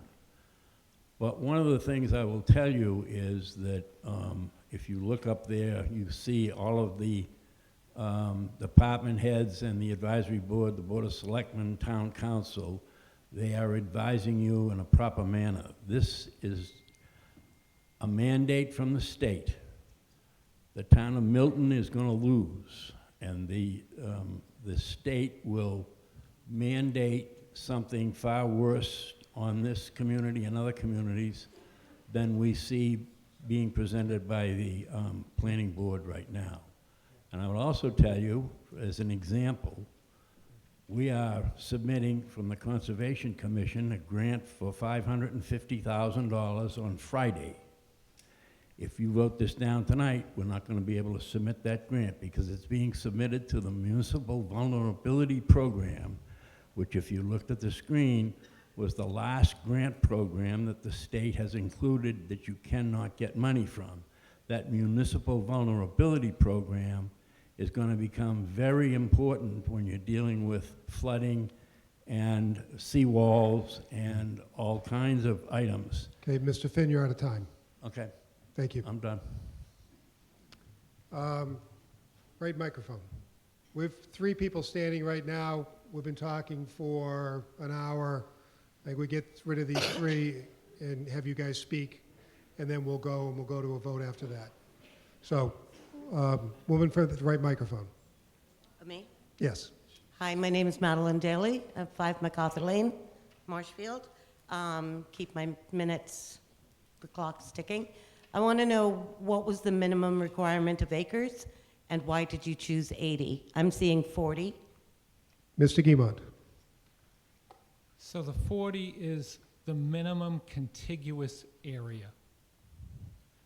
Under the state guidelines, they were looking for 77 acres for Marshfield. The reason we went with 84 is because we added parking requirements, we added setback requirements, et cetera, that the state guidelines didn't necessarily want. And when you add those things into their guidelines, it pushes out the number of acres that you need to cover to get to the density of 15 units per acre. Okay, so my next question is, where does, you mentioned fee in lieu and that it's $450,000 per unit. Where has that previous funding gone on the 40Bs that have gone in? And where do you plan on putting it if that comes to term and you actually do receive $450,000 per unit? Mr. Guimond. So the 40Bs aren't involved with the fee in lieu of. Where the money has gone, the Housing Partnership, which is now the Housing Trust, put a lot of money into the veterans housing. That used to be the library and then was the paint building. I believe that was like $500,000. I am not the housing coordinator, so I can't give you all those details, but that's where the fee in lieu money goes. It goes to create housing in town. We have created 22 single-family houses have been assisted. People have been able to get in with funds from the Housing Partnership, which had come from fee in lieu of projects. Okay, just so we know, 450,000 is only shy of 50,000 from 500,000. So I just want to make that point quickly. And since my minutes are ticking down, I just want to point out that bringing in the MBTA community and having people's housing prices go down and the values of their home, I don't know how this project would benefit the people of Marshfield, because most of the people that have moved in here paid a really high price when the rates were low. So you're going to end up with multiple homes upside down. Their mortgages are going to be upside down, and that does not help a housing issue. It actually defeats the purpose. In addition to that, I just want to point out that Holden has voted no. We are one of the first few towns to have the vote up. I think we should vote no, because it's a united we stand and divided we fall. And I think the more towns that vote no, the better standing we will be in, because we don't have the infrastructure or the sustainability to accommodate this community that you're suggesting. Okay, thank And you. I vote no.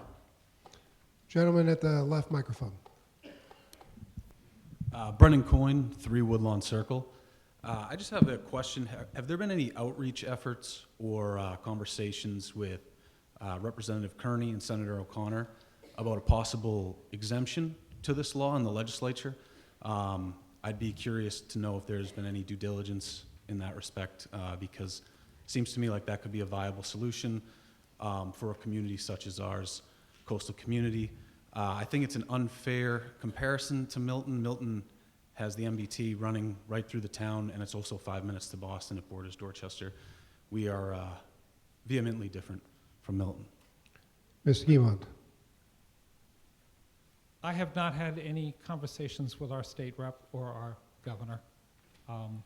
We have had a number of different meetings on the subject. My understanding from what I've heard from the town administrator is that we are not going to get an exemption just because we're Marshfield and we're an adjacent community.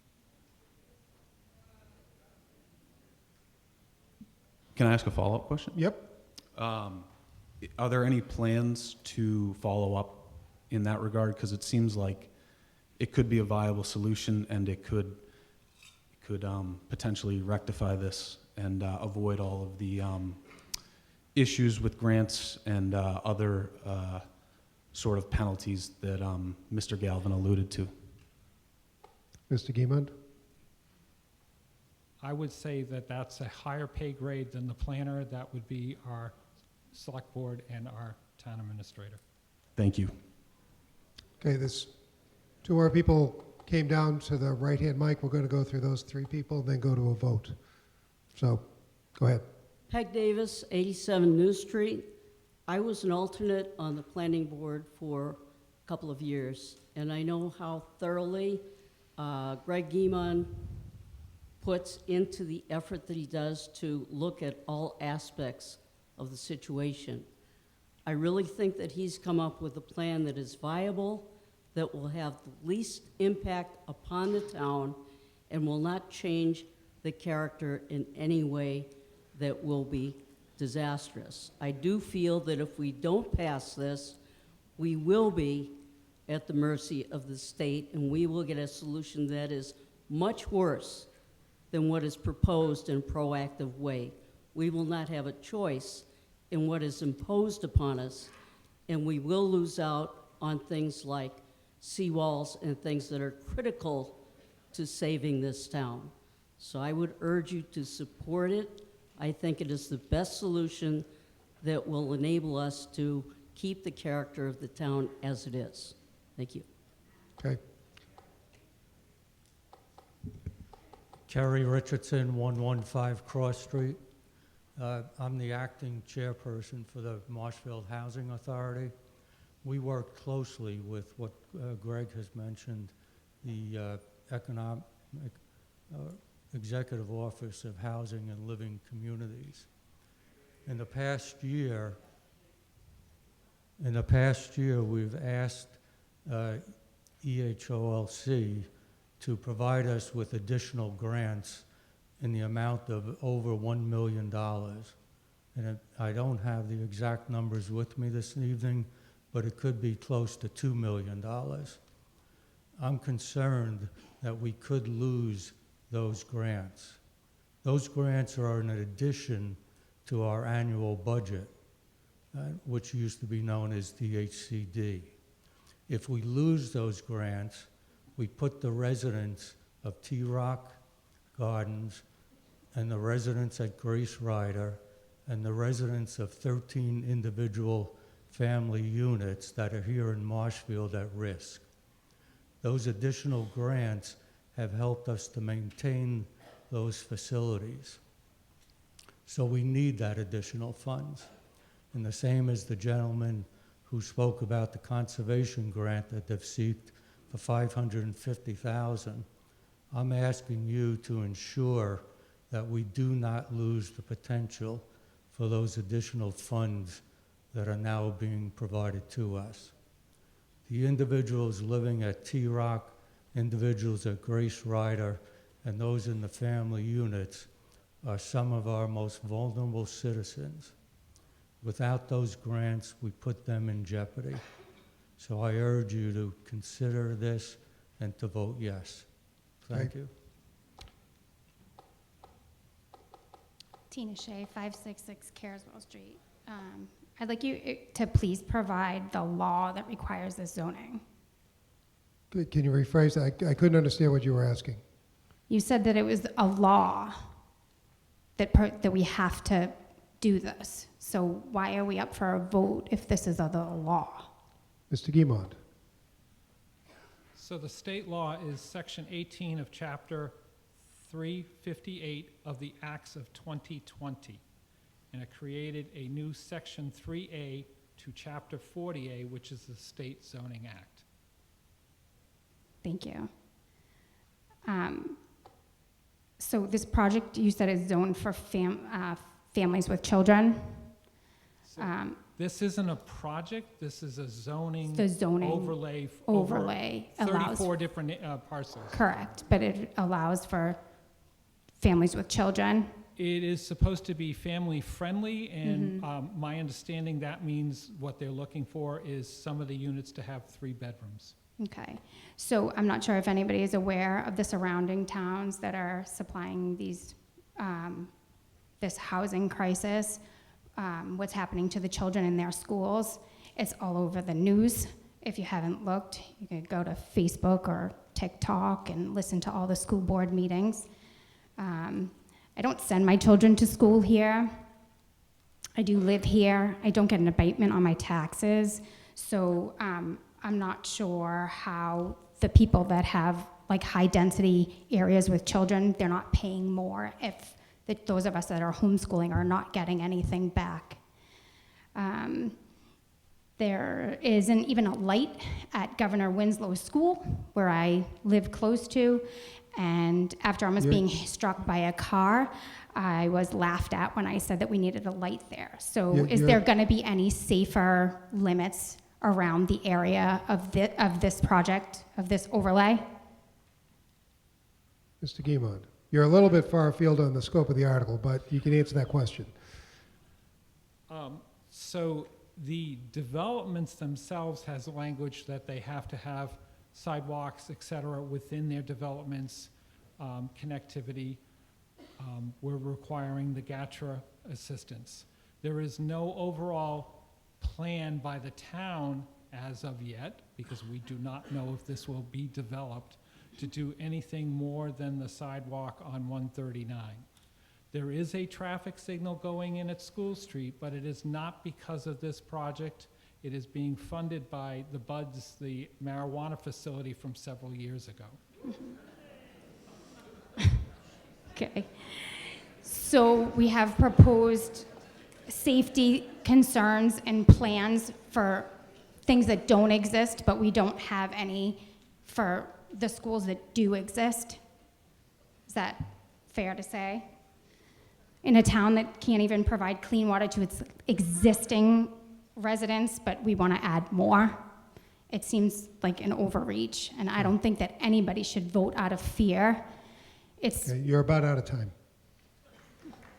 I wasn't out of time, Well, though. I you was can make about a out of closing- time. I can see the time. You can make a closing Yeah, statement. I can see the time. Okay. Yeah. Just warning you. I don't need a warning. I have the timer there. Okay. Yeah. Make your closing statement. My closing statement is just because you don't like what I'm saying, you can't No, I don't care. silence me. I don't care.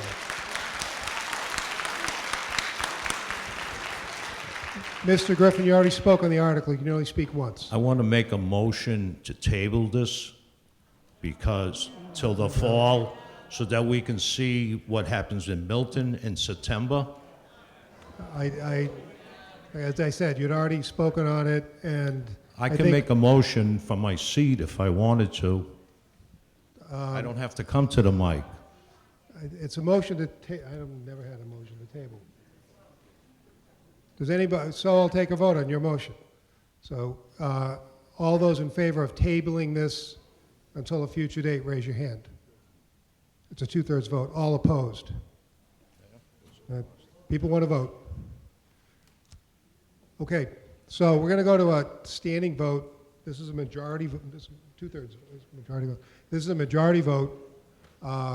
It's just that way everybody will see, we'll see how many people are here, and we'll get a good count. No, we're already done. We're going to a vote. No, we're done with questions. Thank you very much.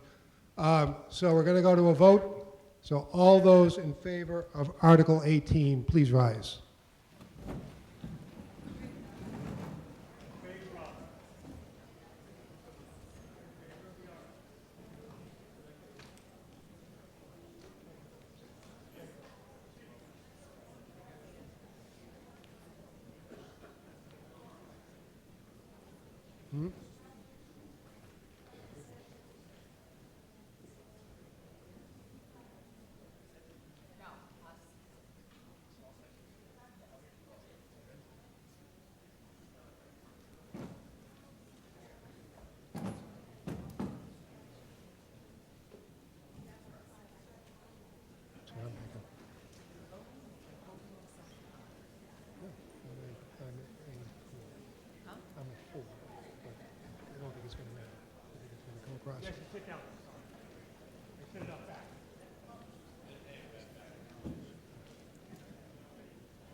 We go all good with the count?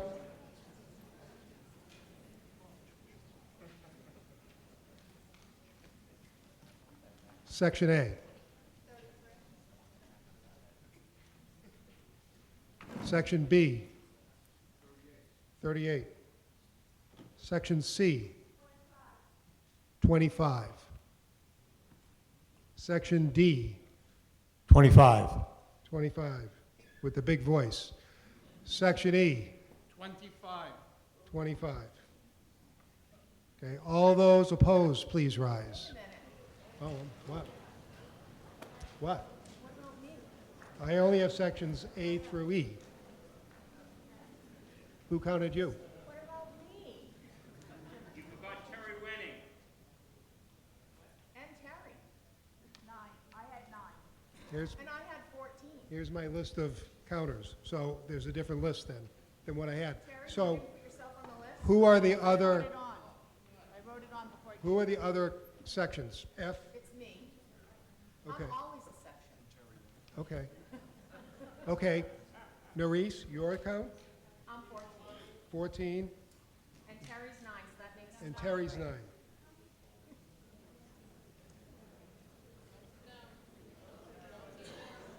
Okay. Okay, everybody sit down now. Because we were going back to it. No, we haven't counted yet. Just sit down. Well, we're going to count. Just everybody get reset because we were 2 people that were missing. So if everybody can sit down, we're going to do the nay count again. Don't worry, we're still going to do it. Okay, now, if you can be quiet, please. All those, please be quiet. All those opposed, please rise.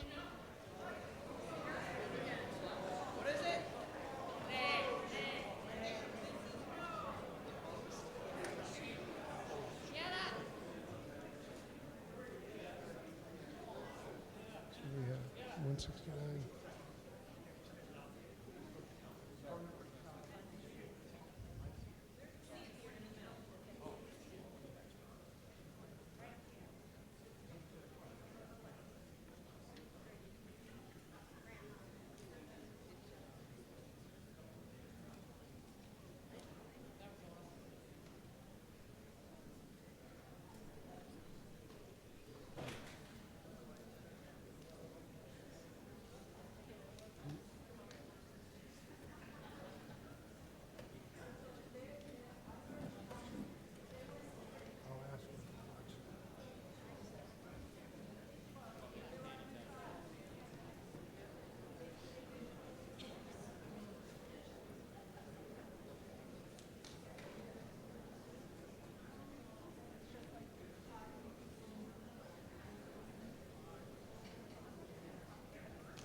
So everybody appears to be seated now.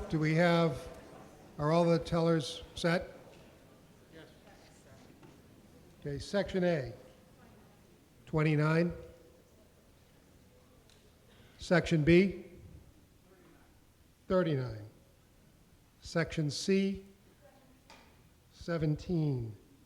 Section D, 103. 103. We're still taking the vote, please. Section E. 66. Nerese. 0. 0.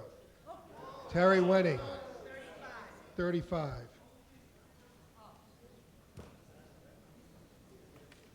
So the motion clearly fails.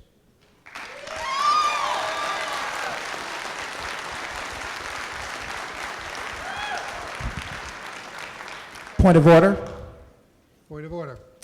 My name is Dave Hagan. I live on Arlington Street. I'd like to make a motion to advance Article 20. We've got 19 still on the table. So, Mr. Guimond, are we still going forward with 19, or would you like to withdraw that article? Indefinite postponement.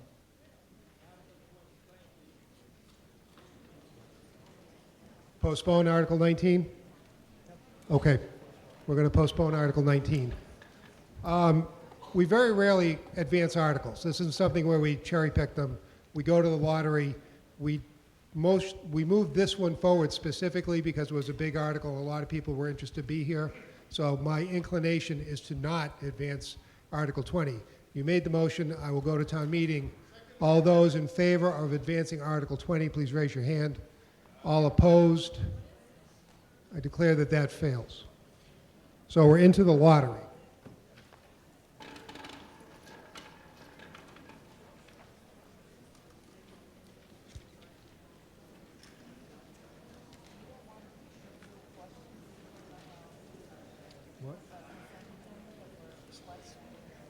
We did that. We're gonna, there's Article 12 is gonna be an article.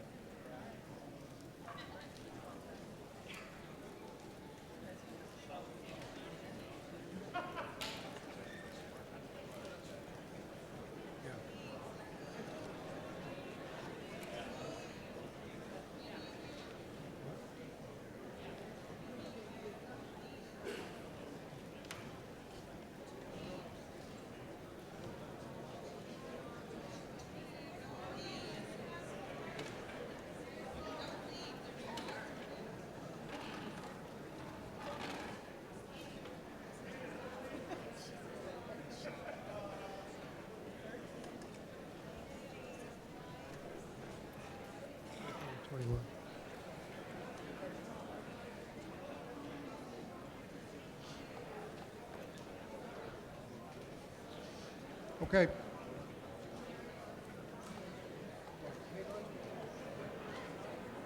Yeah.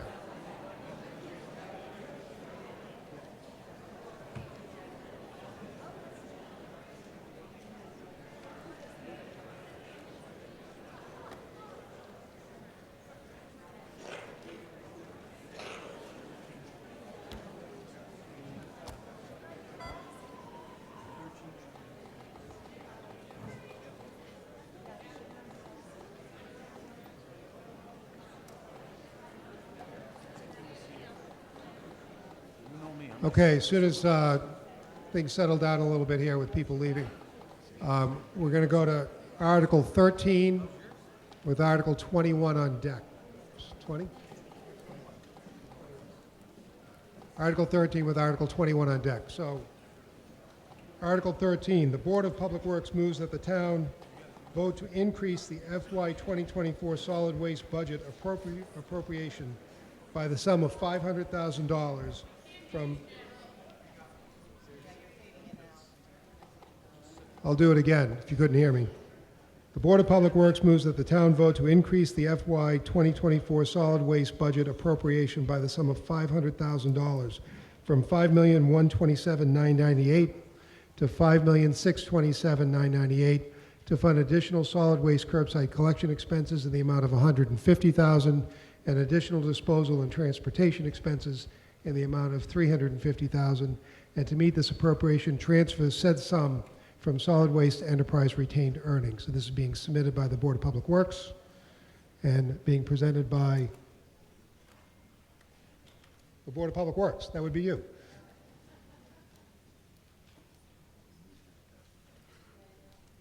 Sean Patterson, TPW Superintendent. Mr. Moderator? Get closer to the mic, Sean. How's that? All right. Mr. Moderator?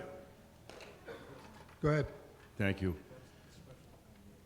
The purpose of this article is the current FY 2024 solid waste curbside collection and disposal and transportation expense line budgets were estimated during the budget creation process based on volume estimates and expected vendor pricing for collections, recycling, waste disposal for the next year.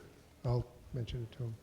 After the FY 2024 budget was authorized, the contracted collection rate, CPI driven, which is consumer price driven, was slightly higher than expected, and disposal volumes continued to exceed expectations. Okay, thank you. Any questions? Advisory Board recommendation, Sherry Costello. I'm sorry, Don McAleer. Don McAleer, Winslow Cemetery Road. The advisory board recommends approval of this article. People are generating more waste these days, especially with so many people working from home. Okay. Discussion from the floor. Left microphone. Martin Cleary, Ellis Avenue, Marshfield. Question for the DPW on that Article 13. With the amount of money that's been increased on that, will there be the recyclable buckets that they have for plastics, will that be new coming to us for the regular rubbish? You know, the top part drops off when they pick them up? That's a question I have. It's a little beyond the scope of the article, but can you answer that, Sean? Yes, sir. No. Yep. You have a driver, there's automatic that picks up the recyclable and drops it in, and then you have another driver that has to get out of the vehicle, come around, and then put the regular rubbish barrels in, and that's why I was wondering, I was told you were going to do it. But there's nothing in the works for doing it? Not at this time. Thank you very much. Okay. Seeing no further questions, I'll call for a vote. Again, this is a majority vote. All those in favor of Article 13, please raise your hand. All opposed? I declare that Article 13 passes. So we are on to Article 21. Who's on deck? Number 5 is on deck.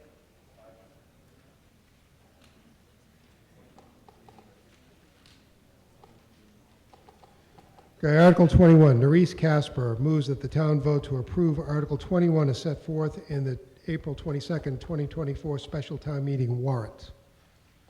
Ms. Casper.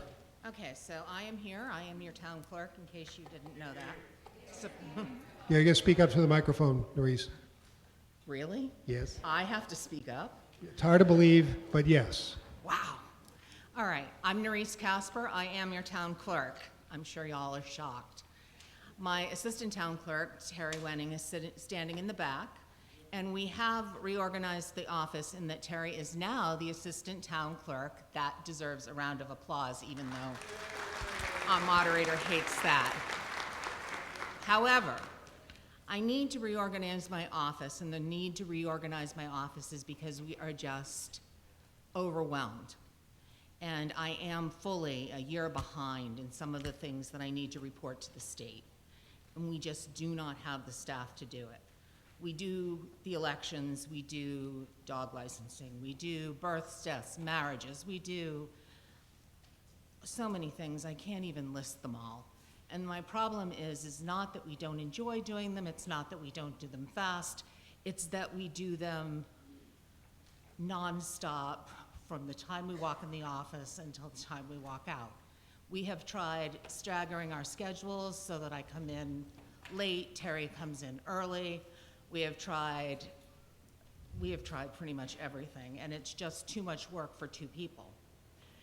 We've got 22,000 voters right now. We have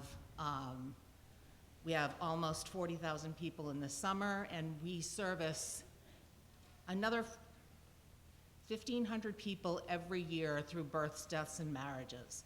And we handle birth requests from 1640 to present because we do all of the archival stuff.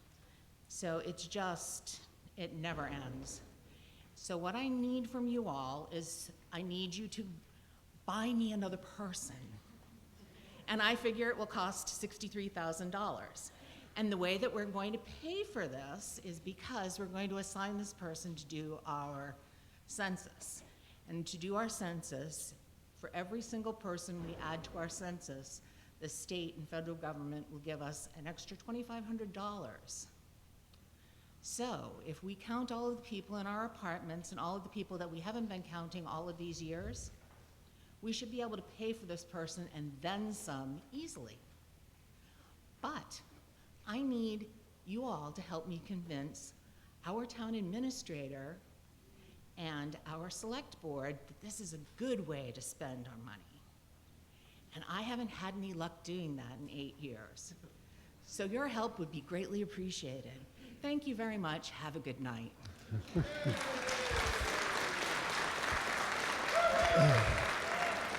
Okay,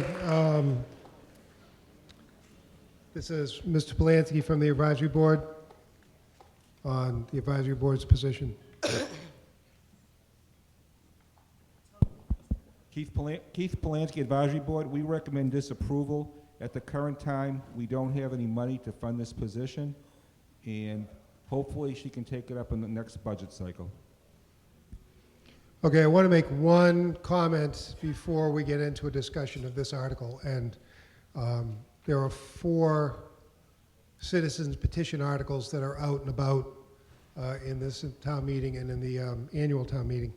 And 3 of them have the same problem. They're referred to as being articles of dubious legality. And the reason is not because of the content of the article, but the reason is because a vote for this article, what the intent is to have the selectmen take an action. You vote in favor of this article, the selectmen are supposed to take it up and take an action on it. Town meeting cannot require the selectmen to do anything. The town meeting is a legislative body. The selectmen are an executive body. So just to be aware of it, if everybody votes in favor of this, that doesn't mean that it's necessarily going to take place, because town meeting can't force the selectmen I to have a take an point of action. order, please. What's your point of order? This is, in the town charter, it says that it's by town vote. And, hold on, I need to pull this up, I'm sorry. Is my timer running? Okay. That's all right, it won't take me that long. Okay, I'm sorry, guys. So the town charter was last updated in 2003, and the last version of it said that the town vote has the last say, and the select board does not have control over that. This is not my position. Although I understand it and I support it, it's Mr. Galvin's position as town council. So. The town charter respectfully does not say that. And this article, if you look at it in the warrant, is an instruction by town meeting to the select board. It's not the establishment of a bylaw. It's none of the things that it needed to be in order to be valid. So certainly the town can vote on it, express its sentiment on the town clerk's request, but the town meeting does not have the authority to compel the selectmen to do anything. So I'm reading, now that I pulled it up, I won't read the entire part, but the pertinent part is, in addition to aforesaid powers and duties, they shall exercise such powers and duties as are and may be provided by the general laws of this charter, bylaw, and/or vote of the town meeting. Yeah, so I'll be happy to respond to that. The charter gives the selectmen authority to act and do certain things. It doesn't require them to do it. For example, the charter and our bylaws give the authority to the Zoning Board of Appeals to issue a special permit or to grant a variance. That does not mean that the zoning board has to grant that special permit or deny it. The charter and the bylaws grant the selectmen the authority to grant earth removal permits. The charter does not require them to grant them in all cases and not exercise their discretion. What the charter does is authorize the selectmen to act in certain areas. It doesn't compel them to do certain things. It's just an authority. So if they have the final say, then why are we even here to vote on it? Well, because you can authorize the selectmen to do that, but you can't direct them to do that. That's not what the town charter says, and I have it in front of me. I'm familiar with the town charter. I've been using it and interpreting it for about 32 years. I understand I deal with that, other but doesn't- towns, and I had a case at the SJC this year that dealt with the separation of powers, Carroll versus the town of Norwell. The town meeting cannot compel the select board to act in a manner that they have discretion to act in, and that's the case here. Point of order. Sure. Joe Pasevich, Wilson Road. I looked at some of that case with reference to what town council referenced to Carroll versus Norwell, and that was actually a decision that had been made by the board of the select board in Norwell, and basically it was that the town meeting could not reverse something that had already been decided. And the other thing too is that if we turn down the budget that the select board has submitted, isn't that us telling the selectmen to do something that they don't want to do?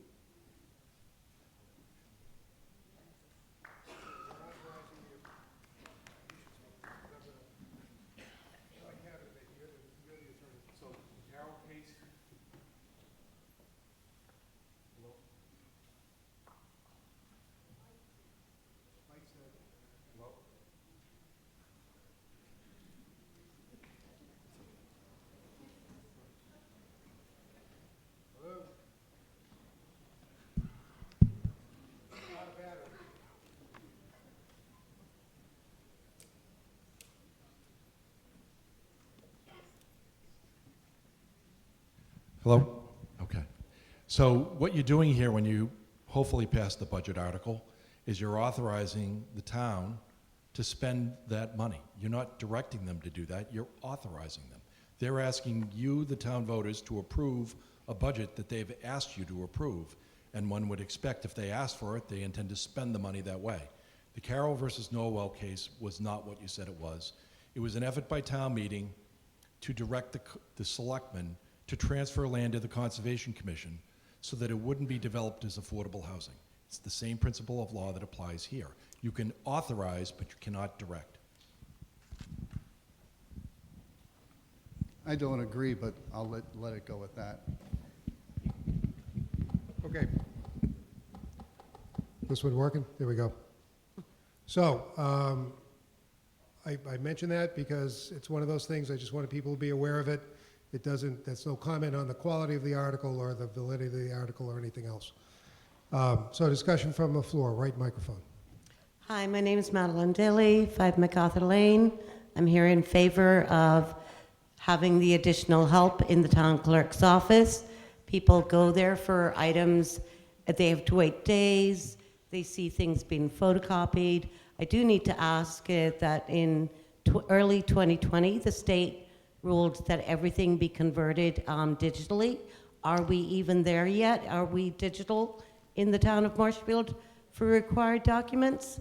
I have to say this, I saw a public record article that somebody actually took a picture of in order to post it to reply to a request that was made. So I don't know how that goes, but documents are meant to be digital as of 2020. Are we there? Maurice? No, and we can't be yet. No, we are not there yet. Why? Because we haven't standardized our format. The state has not standardized the format yet. I've seen many offices, and this is not against you, but you should have the people to help you to do that. The questions go through me, so we don't start getting. Okay. She's trying to answer your question and you're talking over her, so. Not standardized a format yet, and that has to do also with the software. They haven't standardized a format yet that's acceptable going forward, so that whatever we use to digitize is going to be good 100 years from now, or even 10 years from now, so that everybody uses the same format, the same software, the same product in order to digitize their things, so that everybody can use the same thing to look at that particular product. Okay. Go ahead. So, no, I have digitized all of our archival stuff. Okay. We have it all on hard drives, but I still am going to have to translate that into whatever the state decides to ultimately use, but they have not decided that yet. The archives have not come out with that yet. So we're still living way in the back in the past. I just don't see what. No idea. You have. I can only imagine. I can only imagine. But so my question is, last year's warrant, it had a point that you were holding off on hiring somebody for this office in order to save the funding. What happened to that money? And if that money was saved from last year, why isn't it in surplus funds this year? I've never held off. The discussions, please go through me. Please go through me so we're not getting into a back and forth. So, I can't come up with that answer. You can't. We've never held off. We've never held money back. Mr. Maresco, can you answer that at all? We've never had money. Michael Moresco, 201 Arlington Street. So there's, I'll answer the question, there's no money held back. I will tell you that the clerk has 70 part-time people, more than any other department in town government. All of our departments would like to have extra staff. We carry vacancies in the treasurer collector's office, police, fire, assessor's office. We don't always have the revenue to fill those positions. So the clerk, we take care of the clerk and make sure that she has enough staff to carry out her duties running the elections, town meeting, any of the other stuff, any of the other requirements that she has. But she does have 70 part-time people. There's a cost. Those people get paid to work, and that's part of the budget process. Okay? Well, obviously it's not working because the town clerk's office is at a deficiency and she's pleading for help. I know that people have gone there to request things and they cannot believe how overworked she is and what a mess it is. Because if you're not digitalized and you're not working towards getting to an efficient office, then why are we continuing to build?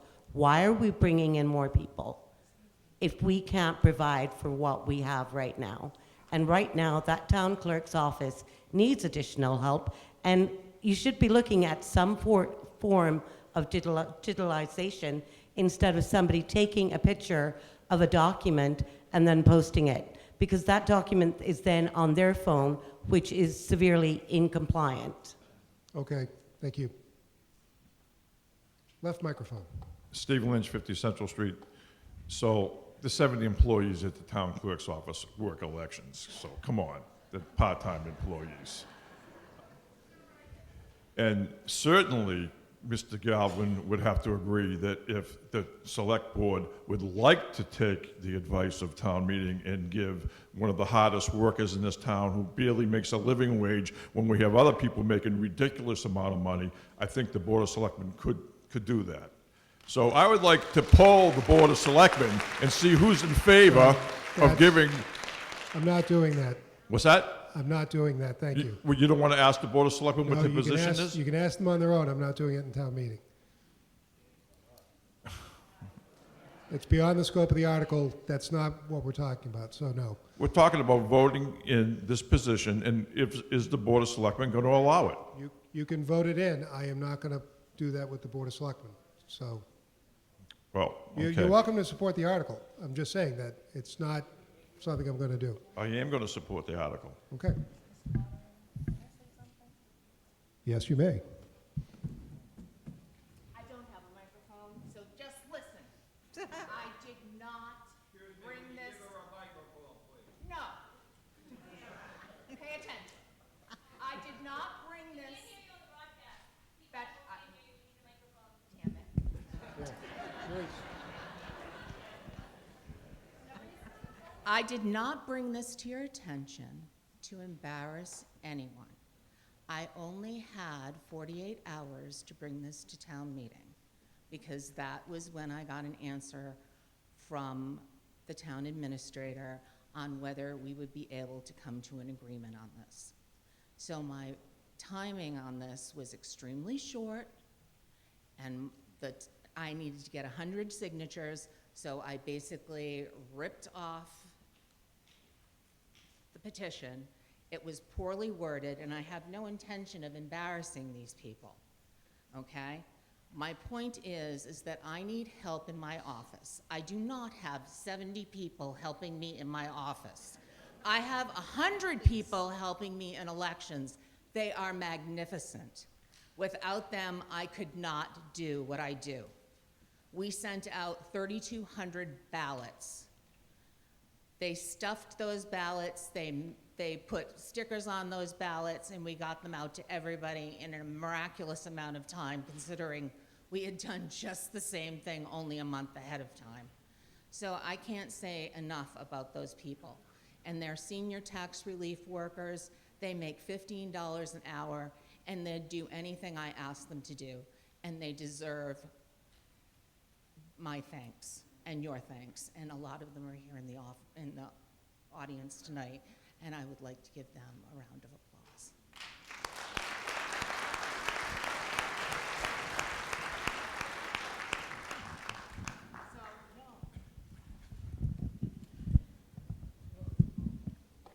Okay. Right microphone.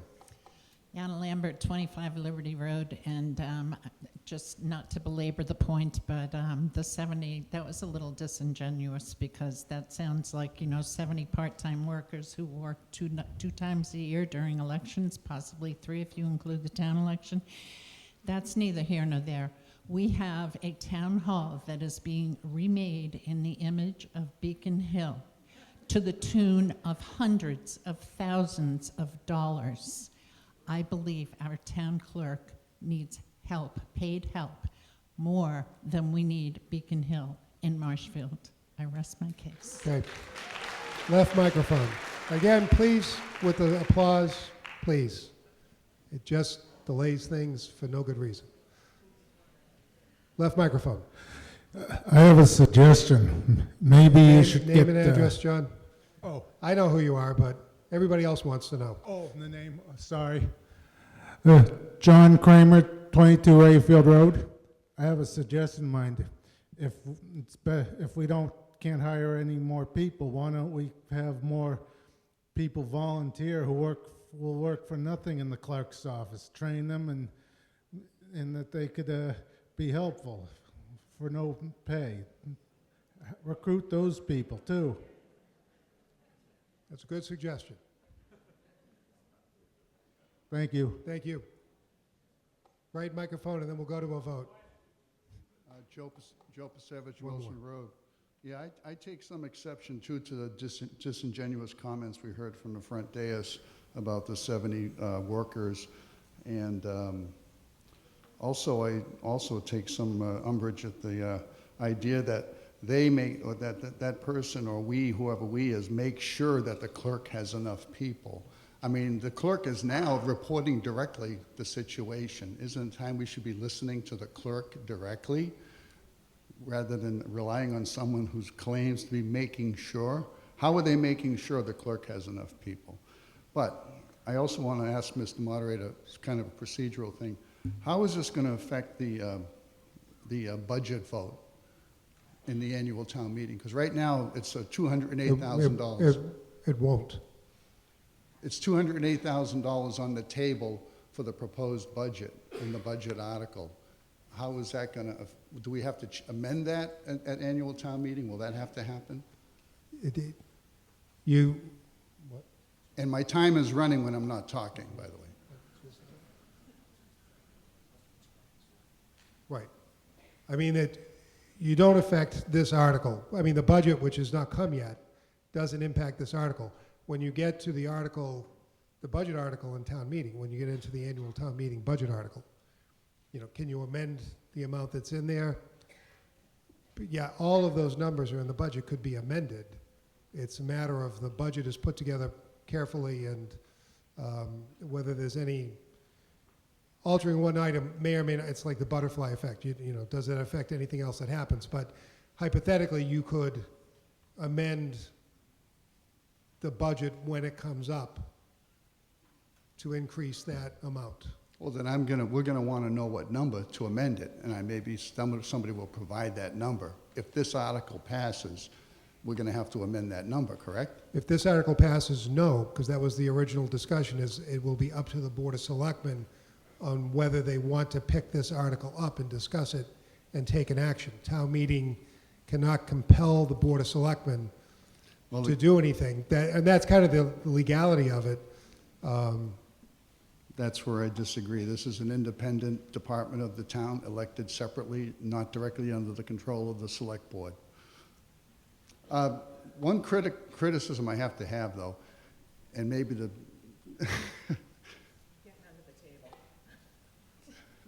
will this help improve the website page for the town clerk? Because it needs some help. You mean the fact that it's like last month? Yeah, go through me, please, Nerese. The fact that it's last month? I don't know.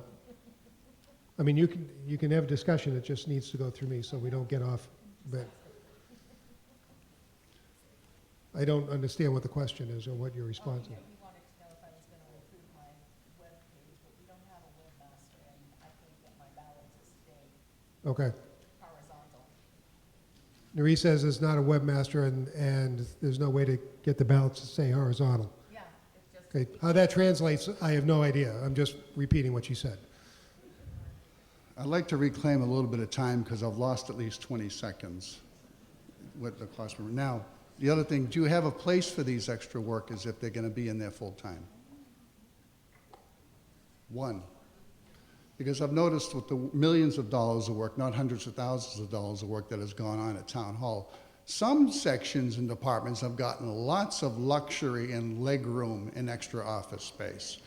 And the clerk's office is not arguably, the most important department in town government. It's where you go for information. And I know something about trying to get information from this town, and it ain't easy. Okay, you're out of time. I'm all for it. Okay, this is going to be a majority vote. We'll do a show of hands on the vote. All those in favor of Article 21, raise your hand. All those opposed, I declare that Article 21 passes. We're on to Article... Sure, you want to stay here later, that's fine. That's what happened. Article 5. What's on deck? 18 is on deck. So Article 5, the Select Board moves that the town pursuant to Chapter 77 of the Acts of 2023 to terminate any stabilization funds dedicated to opioid settlement collection, to create 3 special revenue accounts under Mass General Law, Chapter 44, Section 53, for the purpose of holding funds related to opioid settlement, PFAS settlement, and marijuana establishment revenue, and further to dedicate those respective funds to the respective special revenue accounts. And this is being submitted by the Select Board. Mr. Maresco. Thank you, Mr. Moderator. Michael Maresco, 201 Arlington Street. As the moderator mentioned, Chapter 77 of the Acts of 2023 allows the creation of these stabilization funds. So we're right now getting money from opiate settlement. As town meeting knows, the Select Board a number of years ago joined the nationwide opiate case. And to date, we've taken in about $236,846. Also, we have a marijuana facility already operating in town, a second one to be opening soon, and we're also part of the nationwide PFAS court case. And as that money comes in, we're required to set up these types of funds. We need to have a stabilization fund for the opiate settlement money, stabilization fund for the PFAS money, and a fund for the marijuana. And what happens is the money comes in, goes into those special revenue accounts, stabilization fund, and then the town can draw down. There are special requirements on the opiate funds. The State Attorney General's office has a list of guidelines on what that money can be spent on. Marijuana money can go right into the general fund, and some of the money that we did get from marijuana, we put into the budget to fund the school resource officer. And when, in fact, we get PFAS money, I'm pretty sure that money will go to making sure that our well systems stay clean and safe, and if there's any contamination, it gets cleaned up. So I would ask town meeting to support this article. Okay, Advisory Board, Tom Scollins. Thank you. Tom Scollins, Advisory Board. The board unanimously supports the creation of these 3 accounts for settlements and revenues related to them. Okay, this is going to end up being a majority vote. Rear microphone. Right. Mr. Carrier. David Carrier, 34 Outlook Road. With regard to the PFAS settlement funds, A, from my understanding, they're not going to be much. B, the Water Division and its enterprise fund has been bearing the cost for all of that to this point, so that fund should go exclusively to support the work they have to do, which includes the testing and the more complicated testing that is being developed by the state as each PFAS's maximum allowable contaminations is being shrunk over time. Okay. Left microphone. Joseph Strand, 675 Summer Street. Quick question. When you talk about the respective special revenue accounts, can you elucidate on that? How is opioid settlement money and marijuana establishment money going to help kids with treatment and prevention of substance use? Because isn't that the idea of these funds? Somebody please comment? Mr. Maresco. Michael Maresco, 201 Arlington Street.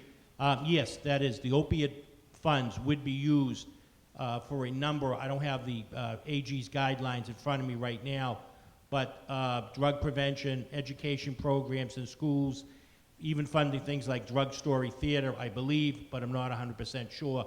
But I think that fits the requirements that the AG has out, what the opiate settlement funds can be used towards. Okay, thank you, because I do think it's important that we continue to work in this. We have facts here in Marshfield. We've got some great services. It would be nice to keep them going. Thank you. Okay.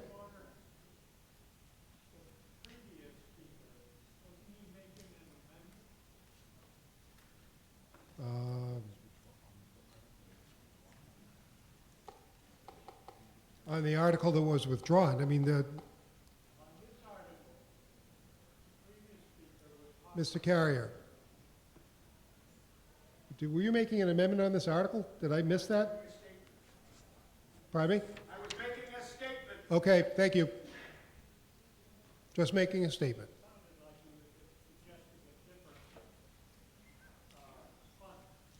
No. So we're going to go to a vote. This is actually a 2/3 vote. Oh, I was waiting to speak. Okay, go ahead. Okay, thank you. So I'm just looking at this. Name Can and you? address. Oh, I apologize. Do we put, is my clock on that? Thank you. So Madeline Daly, 5 MacArthur Lane. I want to know what is the respective special revenue accounts and who is the treasurer collector? Mr. Moresco. Michael Moresco, 201 Arlington Street. Treasurer collector is Sean Strobel right here, who's sitting to my right. And if, Mr. Moderator, if the person at the mic could repeat the first question, part of it. The first question again. What are the special funds? Your first question was what? What are the special funds? Yes, what is the respective special revenue accounts that this money is being Okay. suggested to move to? You get that, Mike? Yes, I did. Thank you, Mr. Moderator.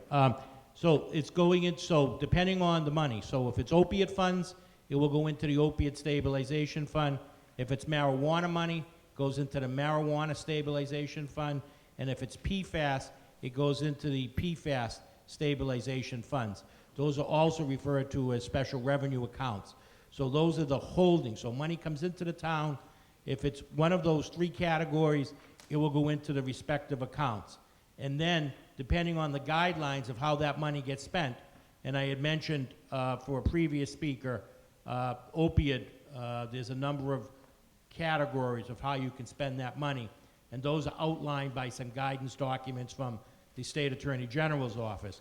Marijuana is money that comes to the town, and then that can go into the general fund. And PFAS, as Mr. Carrier mentioned, we'll get a small amount of that money, and that really should be about making sure that we keep the wells clean. If there's any pollution, we get it cleaned up, things like that.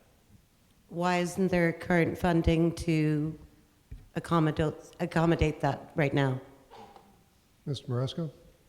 I'm not going to speak for the DPW, but I'm pretty sure they have money, the water department handles inspecting their wells. So there is money for it, so why would we even be moving it if there is money for it? Mr. Moresco? I believe you're confusing the two. So there's budgetary money that the DPW gets in their budget to maintain their water accounts. They also have retained earnings from the ratepayers to maintain those. What we're talking about tonight on the special revenue account is PFAS money coming from a national legal settlement with the manufacturers of the PFAS chemicals. So where is it appropriated to from the state to the town, and why are we moving it if the state thinks it should be in a certain account and we're moving it to another account? Yeah. Mr. Moresco? I think what this, well, I'll explain it one more time. I can't be any clearer, unfortunately. So it's based on a settlement. The settlement hasn't happened yet. Once the settlement happens, we're part of the nationwide suit on PFAS. whatever the dollar amount that the town of Marshfield will get from the settlement will then go into this special revenue account. The Department of Revenue, under this Chapter 77 of the Acts of 2023, mandates that we set up those special types of revenue accounts for those three types of money to go into.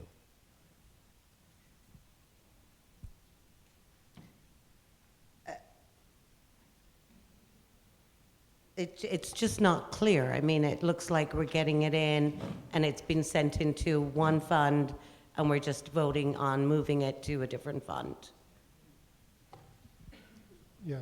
We're going to have... Steve Darcy, Temple Road. So right now, all the money that we get from these type of settlements are going into a stabilization fund. And the stabilization fund requires a 2/3 vote to pull it out. And we have to do it once per year. If we create the special revenue funds, those funds can be used without further appropriation and spent on an interim basis. It's a new way of doing this that makes the spending easier for the town. It's no less accountable to anybody, but it makes it easier for us to apply the money where it needs to go, and that's why the governor proposed this law, so the towns didn't have to put it into a stabilization fund and they could use it readily out of a special revenue fund.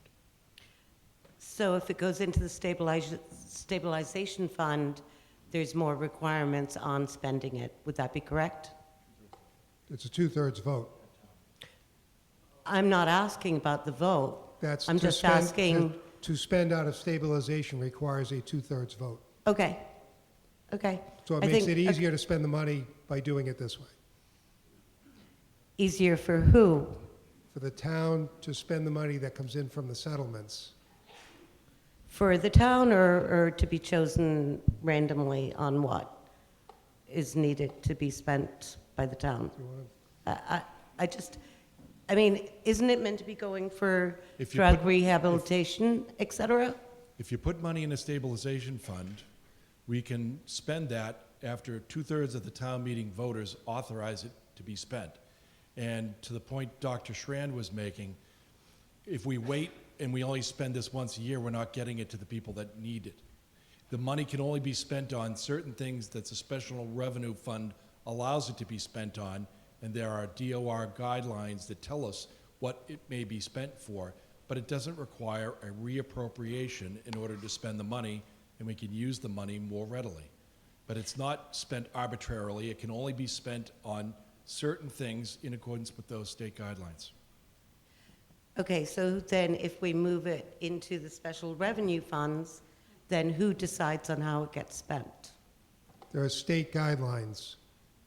But who does the state decide within the town administration on how it gets spent? It would go through the select board. Okay. So they would spend in accordance with That's all I state need to know. guidelines. That's everything. Thank you. Okay. And then we'll Hi. go into a vote. So you can speak, and then we'll go into a vote after you speak. Okay, Katie Gensheimer, 16 Tupelo Road. So the money that we had in this budget before was spent on a resource officer? Did I miss that? Or is that accurate? Ms. Maresco? Michael Moresco, 201 Arlington Street. Yes, marijuana money that comes into the town goes into the general fund. And the general fund, we had a grant, as folks remember from 3 years ago, we had a grant that the police department got to fund the resource officers. The schools and the town split the cost. I think the schools pay 9 months and we pay 3 months in the high school. And then the town picks up the cost for the school resource officer and the Furnace Brook Middle School, and another school resource officer that takes care of the 5 elementary schools. And we augment those costs because we think it's important. The Board of Selectmen thinks it's important, and I'm quite sure town meeting would support that also, that it's important to have school resource officers in town, and that's a funding source that we identified to be able to do that. Fully agree on the resource officers. I guess my concern is, and I think this is what she was also trying to get at, is when you're taking this money that's coming in specifically for substance abuse related issues, to ensure that that money is going back into things that are going to prevent further people from having a substance abuse issue, and not just, you know, randomly being pulled out and spent by the select board on things that don't necessarily benefit the town or prevent substance abuse problems in Marshfield. Thank you. Okay. So this is a 2/3 vote. So all in favor of Article 5, please raise your hand. All those opposed, I declare that Article 5 passes by 2/3. Next. 12. So Article 12, which is the CPC article, this is a multiple part article.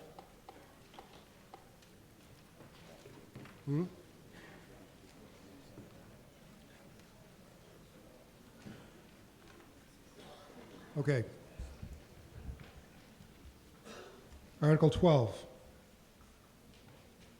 So I'm going to read, there's 9 different motions under Article 12.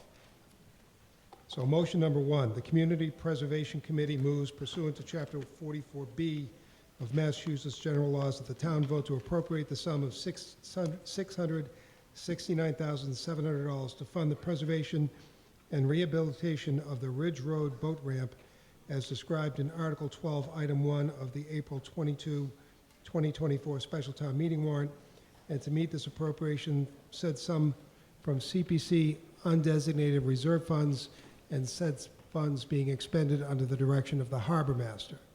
And it's submitted by the Community Preservation Committee / Harbor Master.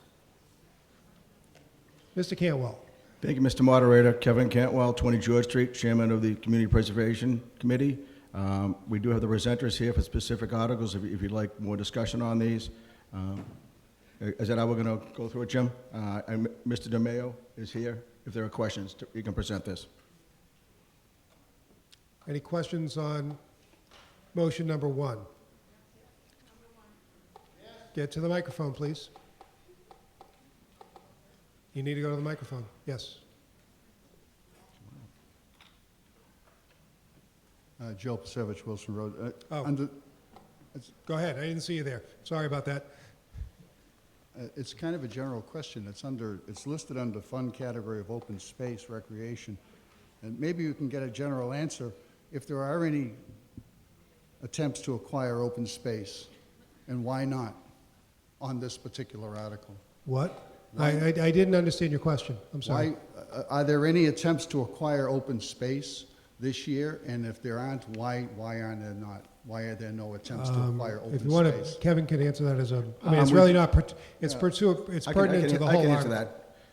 Open space does present articles to us. I mean, there are timely issues. They have to have a willing seller for open space. Open space meets. I used to be on the committee. Open space meets every month. Once a month. They do have properties in town. If people are interested in selling property to the town, they can bring it to open space. Open space will bring them to the Community Preservation Committee. So there were none this year. So are there any open space? There were no open space land purchases. Okay. So anyway, specifically on Article 1, what's involved with the Ridge Road boat ramp? What is involved? What is that money going to do? You want to answer that? Mr. DeMayo. So Officer DeMayo is our harbor master. Good evening, Mr. Moderator. Good evening, town meeting. Good evening. My name is Michael DeMayo, harbor master. The Ridge Road boat ramp project is a long-anticipated request by many residents that use the Ridge Road boat ramp. Last year, the Conservation Commission approved emergency repairs of the boat ramp for significant undermining, erosion, and crumbling of the asphalt surface. Quotes were obtained to conduct emergency repairs at the ramp, which were cost prohibitive for emergency repairs. After discussing the project with the Department of Environmental Protection Agency, it was suggested to bring the ramp into full compliance. This project would be ADA accessible, provide a lower step-down portion of docks on the 8-foot wide docks so that passive recreation enthusiasts can launch kayaks, paddleboards, etc. The project would also add 100 linear feet of docks on the southern side of the boat ramp. By adding a second dock system would immensely improve docking and retrieval of vessels. The ramp's lower surface would be made of concrete with groove treads, a safer environmental alternative coupled with safer launching and retrieval of vessels. The parking lot area would also see minor grade changes, beautification efforts with coastal plantings, benches for viewing, and potentially a small boardwalk, which are still in the design phase and with current plan may be amended based on the best use of the ramp area parcel to provide the best recreational open space possible. The boat ramp is also used by first responders, police and fire for emergency egress, response, and could provide a location for maritime assets. Happy to take any questions. Okay. No, I appreciate that. Thank you very much for that. It was already approved by Concom? Did I hear the speaker say that? Mr. DeMayor? That was for the emergency repairs last year. Oh, so emergency repairs were approved, but this project has not yet gone to Concom or to the state? Mr. DeMayor? That's right, yes. This project has DEP file number SE042 Tech 3077. It's already been through conservation already, and it's going to the zoning board at the end of May. Thank you very much. Okay. Martine, you're on deck. Martine Anderson, Weathervane Lane. And I'm just curious about the docks, and you just addressed those, I think. I Correct. think it's great. I didn't realize that we had harbor master docks at those particular spots. Ridge Road, and the other one is, where, Damon Point? I had it here somewhere. But, and that's for canoes and kayaks and general recreation for all the residents. Correct. Yeah, okay, great, thank you. Okay. Do you have anything else? Yes, number 5. We're not there yet. Are you down there yet? We're not there yet. The Community Preservation Committee. We're on motion 1. You'll have to wait until number 5 comes up. I was going to say, did you want, we've done number 1 and maybe number 2? I'm doing number 1 right now, and then we Okay. need to go to number 2. Go ahead, go ahead. And it keeps going. If you want to wait there, it'll come up eventually. Yeah, I'll wait, sure. Okay. All right. Seeing no more discussion on motion number 1, it's a majority vote. All those in favor of motion 1, please raise your hand. All those opposed? Motion 1 passes with a majority. So motion 2, the Community Preservation Committee moves pursuant to Chapter 44B of the Mass General Laws that the town vote to appropriate the sum of $60,900 to fund the preservation and rehabilitation of the Damon Point docks as described in Article 12, Item 2 of the April 22nd, 2024 special town meeting warrant, and to meet this appropriation, transfer the sum from CPC undesignated reserve funds and said funds to be expended under the direction of the harbor master. And this again is going to be a majority vote. Advisory board, Don McAleer.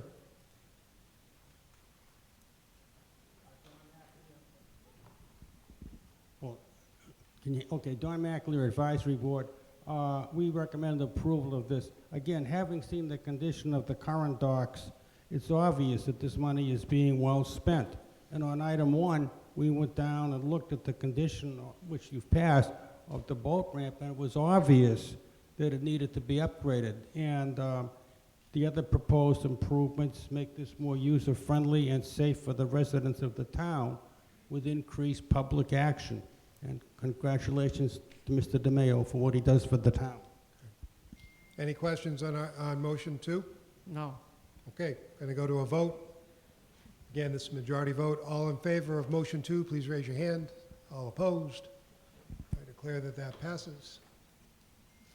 Motion 3, the Community Preservation Committee moves pursuant to Chapter 44B of the Mass General Laws that the town vote to appropriate the sum of $55,000 to fund permissible capital improvements at town-owned ball fields, playgrounds, and recreation areas, and to meet this appropriation, transfer said sum from the CPC undesignated reserve fund and said sums to be expended under the direction of the Superintendent of Public Works and general supervision of the Board of Public Works. Before I drag Sean up here, is there any question? Seeing none, I'll call for a vote. Again, majority voted, motion number 3. All those in favor, raise your hand. All opposed? I declare that motion number 3 passes. Motion number 4, the Community Preservation Committee moves that pursuant to Chapter 44B of the Massachusetts General Laws, that the town vote to appropriate the sum of $215,000 to fund permissible capital improvements at the town-owned Uncle Bud Skate Park, including the layout, reorganization, improvements, and other expansion plans, and to meet this appropriation, transfer said sum from CPC undesignated reserve funds and said subs being expended under the direction of the Recreation Director and general supervision of the Recreation Commission. Any questions? Mr. McAleer, Advisory Board approval, recommendation.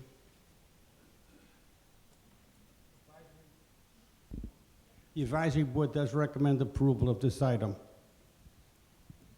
Okay. Questions on number 4? Rear microphone. Katie Gensheimer, 16 Tupelo Road. When this skate park was put in, didn't somebody volunteer their time and put this in? A lot of people did. Yeah, so have we looked at any of the volunteers to see if anybody was willing to donate time and their resources in order to do this? Mr. Cantwell? I can answer some of those questions. I know there are a couple folks have donated time. Chris Cuneo is here, who's part of the design and engineering with Morse Engineering, has paid for some of it. Chris is here. Chris can speak to the specifics. Do you have it? Did you give it to him? Chris Cuneo, 109 Canancha Trail, and my son Stephen Cuneo. We will run through this presentation, and this will answer your questions. Thank you. So this is the supporters of the Uncle Bud Skate Park 501c3, and Craig Jamison is the co-sponsor. Next slide will show you the design that we would like to add to the existing park. Next slide. That is the existing park, and you can see where we're adding it.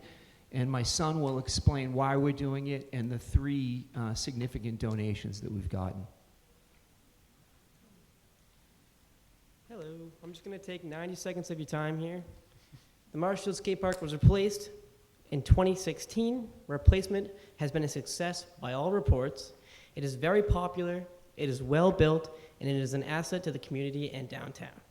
Supporters of Uncle Bud 501c3 have been assessing things on site since 2016 and have identified a phase 2.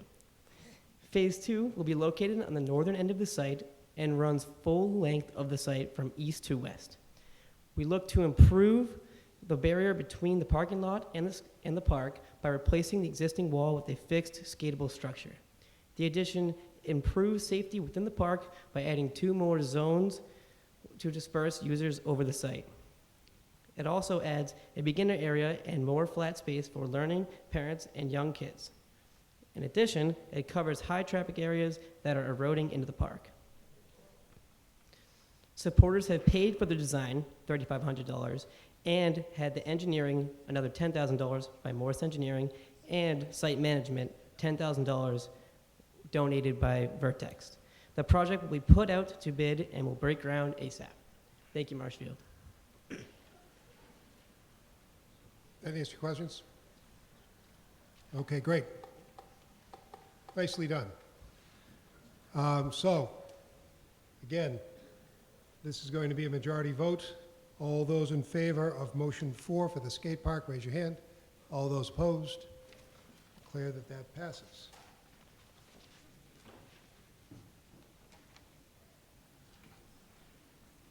Motion number 5, the Community Preservation Committee moves pursuant to Chapter 44B of the Mass General Laws that the town vote to appropriate the sum of $337,000 to fund permissible capital improvements at the town-owned senior center / youth baseball complex, including windscreens for the pickleball court, a second bocce ball court, a putting green, new stadium seating, dugout shade structures, and lighting layout reorganization improvements, and to meet this appropriation, transfer the sum from the CPC undesignated reserve fund and said funds being expended under the direction of the Council on Aging and the general supervision of the Community Preservation Committee. Mr. Cantwell, want to do a little presentation on that? I can give you a quick little thing. As the moderator mentioned, this is for, will help the seniors with some amenities down, additional bocce court, some windscreens, also some seating and lighting. The seating will help baseball as well as the bocce area. It's a benefit to the seniors as well as the youth of Marshfield. Okay. Mr. McAleer. Is that Sherry? I'm sorry. Okay. Sherry Didn't say Costello, Sherry. 9 Freshbrook Way.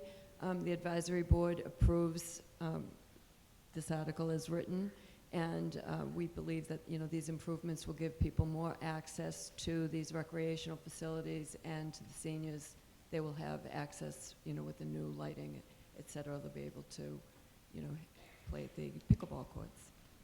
You waited all this time, Martine. I have. Your turn. It's okay. Martin Anderson, Weathervane Lane. This is about the Council on Aging and the baseball fields down by the Council on Aging. We have great pickleball courts and some senior active, you can get on them as grown-ups and ride them and stuff. But I wanted to know where the stadium seating is going to go. The stadium seating, I assume, is going to go over by the ball courts. And I wondered who, is youth baseball going to meet with the senior center people on this program or this project? How is it going to be orchestrated? I'm kind of wondering, the money is there, which I think is great. And if you haven't been down to see what I call the campus, our senior center, come on down. We also have a wonderful cafe you can stop in even if you're not a senior. Okay, let me see if I answer the question. The stadium seating, if you've been down to the senior center, currently where the bocce court is, Martine, the seating would be up to the left of the bocce courts facing the baseball. There will be some seating. Well, that makes sense. Okay. I'm sorry, what was the next question? Well, I just wondered who was going to coordinate this. The DPW will be coordinating with the senior. That answers my question. Okay. Okay. Thank you very much. I think it's You're welcome. great. Thank you. By the way, Mr. Moderator, I want to thank you for putting up with my shenanigans in the beginning. I just wanted to make sure that we didn't get an opportunity to, when we just had a young man make his presentation, so things like that are great. Perfectly Thank you. fine. It was perfectly acceptable. So vote on Article 5 or Motion 5. It's a majority vote. All in favor of Motion 5? All opposed? Motion 5 passes. We're on to Motion 6. The Community Preservation Committee moves pursuant to Chapter 44B of the Mass General Laws that the town vote to appropriate the sum of $46,250 to fund the restoration of 4 chimneys at the historic Daniel Webster Estate, and to meet this appropriation, transfer the sum from CPC historic reserves and said funds to be expended under the general supervision of the Community Preservation Committee. Mr. Cantwell. Yes, Mr. Moderator, this will fund the 4 chimneys down the Webster Estate. As they say, the waterproofing, water is infiltrating at some of the areas, so this, obviously the town owns this building, and this is a good use of CPC funds, reserve historic. Okay. I'm not going to guess this time. Advisory Board. Sherry Costello.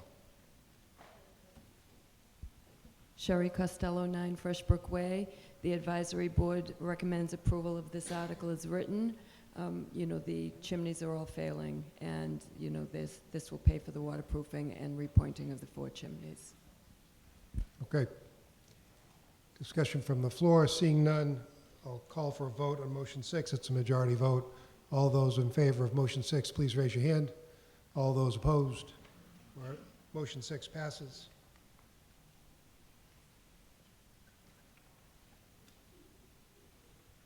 Motion 7, the CPC moves pursuant to Chapter 44B of the Mass General Laws that the town vote to appropriate the sum of $100,000 to fund increased costs for replacing the rotting fascia and siding and repair the water damage ceiling of the GAR Hall, and to meet this appropriation, transfer the sum from CPC Historic Reserves and said funds being expended under the direction of the facilities manager and the general supervision of the Community Preservation Committee. And this is a majority vote. Mr. Cantwell? Yes, this is a request for the GAR Hall, which is a town-owned building. It's an old building, which I said is a town owns. There's increased cost. There is some extra work. There is people know that own an older home in Marshfield. Once you open up a wall, you find more issues. So this money will supplement what we have appropriated in the past to continue the work at the GAR Hall. Okay. Advisory Board? Mr. McAleer? The Don McAleer Winslow Cemetery Road. We recommend approval of this again. It's a town-owned facility in an obvious need of upgrading and repair. And just go down there and look at it, and it's money well spent to restore this building. Okay. Again, this is a majority vote. Seeing no discussion, all those in favor, raise your hand. All opposed? I declare that that passes by majority. We're into number 8. The Community Preservation Committee moves pursuant to Chapter 44B of the Mass General Laws that the town vote to appropriate the sum of $13,500 to fund the replacement of 2 sets of leaking fir French doors with new mahogany French doors at the historic Winslow House, and to meet this appropriation, transfer the sum from CPC Historic Reserves and said funds to be expended under the general direction of the Community Preservation Committee. Mr. Cantwell? Yes, as the article says, this will fund the replacement of the doors at the historic Winslow House, which, as many folks here who lived in Marshfield probably went there in the 3rd grade, I believe it was, to see that building. So this is another proper use of historic funds. Okay. Advisory Board? Sherry Costello, Freshbrook Way. The advisory board recommends approval of this article. Okay, discussion from the floor. Seeing none, I'll call for a vote on motion number 8. All those in favor, raise your hand. All those opposed? I declare that passes by majority. And motion number 9, the Community Preservation Committee moves pursuant to Chapter 44B of the Mass General Laws that the town vote to appropriate the sum of $139,806 to fund the engineering, design, and installation of a granite obelisk engraved with the names of Revolutionary War veterans and a paved walkway on the town green, and to meet this appropriation, transfer the sum from CPC Historic Reserves and said funds to be expended under the general supervision of the Community Preservation Committee. Thank you, Mr. Moderator. These funds will be used, as it says in the warrant, for the design, engineering, installation of the granite engraved with the names of Revolutionary War veterans from the town of Marshfield. It will be located next to Town Hall, and I appreciate your consideration of this. I think it's well overdue. Okay. Advisory Board. Don McAleer Advisory Board. We recommend approval of this item. It's quite appropriate that we honor these citizens. Let's face it, we wouldn't be here today if it weren't for their service. Okay. Discussion from the floor. Seeing none, again, majority vote. All those in favor of motion 9, please raise your hand. All those opposed? I declare that motion 9 passes. And we are on to 20.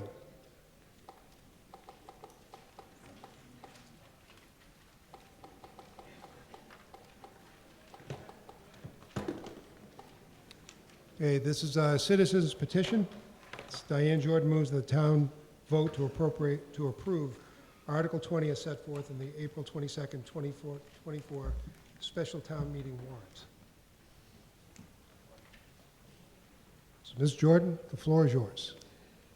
Thank you, Mr. Moderator. Hello, Marshfield neighbors. Okay, so here is the dredge spoils area, also known as the DSA. It's about 4 acres across from Harbor Park, next to the wastewater treatment plant.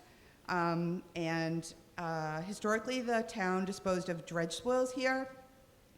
It's surrounded by a man-made berm of old dredge spoils, which function to keep the water from leaching off into the marsh. The area still has an open permit to receive dredge spoils. Slide 2. The DSA is in the coastal wetland zone and it's conservation land. Many decades ago was a salt marsh. 3, please. This is what it looks like when it's left alone to grow. It's marsh grasses, wildflowers, birch trees, and a lot of water underneath. So it has over 50% Phragmites, which are a wetland plant, and they are way more environmentally beneficial than are given credit for, which is good because they're basically impossible to kill without strong pesticides, which are prohibited. Wetlands are protected. I don't know how to. Thanks. So wetlands are protected, and this slide, the number 5, please, shows sections of Marshfield Wetland Bylaw that describe the type of area DSA is and the restrictions which are supposed to be applied here. 6, please. The DSA is an established wildlife habitat. In recent years, the area was mowed down, and then the neighborhood saw a large increase in the presence of coyote and rats in the streets and in yards. 7, so these records, on number 7, thanks. These show that past dredge found unsuitable to be disposed of at sea was deposited at the DSA, and this dredge also causes odors which need to be mitigated. So that doesn't sound non-toxic to me. In 2021, next slide please, in 2021, due to resident concerns and opposition to the harbor master's parking lot and walking trail atop the berm plan, residents were told that our DPW would test the area for toxins. However, an outside firm was hired. I don't know by whom. There's a lot of data in their report, but the bottom line is their accompanying letter, which states, quote, soil quality will not limit grading, and, quote, DSA would be permitted to receive future dredge spoils. And this is the only opinion they give regarding the use of the DSA. Town administrator posted a letter saying that the soil is safe to play on. I don't feel that the testing letter supports his statement. And then residents expressed doubts about the testing, what could be deeper down below the layers that were tested and the areas that weren't tested. My feeling is that it's safe the way it is. The heavy vegetation anchors it, but I think that no one knows how that can change if it's disturbed by any form of excavating. Beginning in 2021, plans to develop the DSA into a parking lot and walking berm resulted in months of meetings at Conservation, the ZBA, Trails Committee, CPC, Planning, and I think even the Select Board got involved. There was passionate opposition from residents about toxins, dangerous traffic, pedestrian safety, overcrowding, wetlands, conservation, wildlife, the negative impacts of an unneeded, unrealistic, and costly project. 9, please.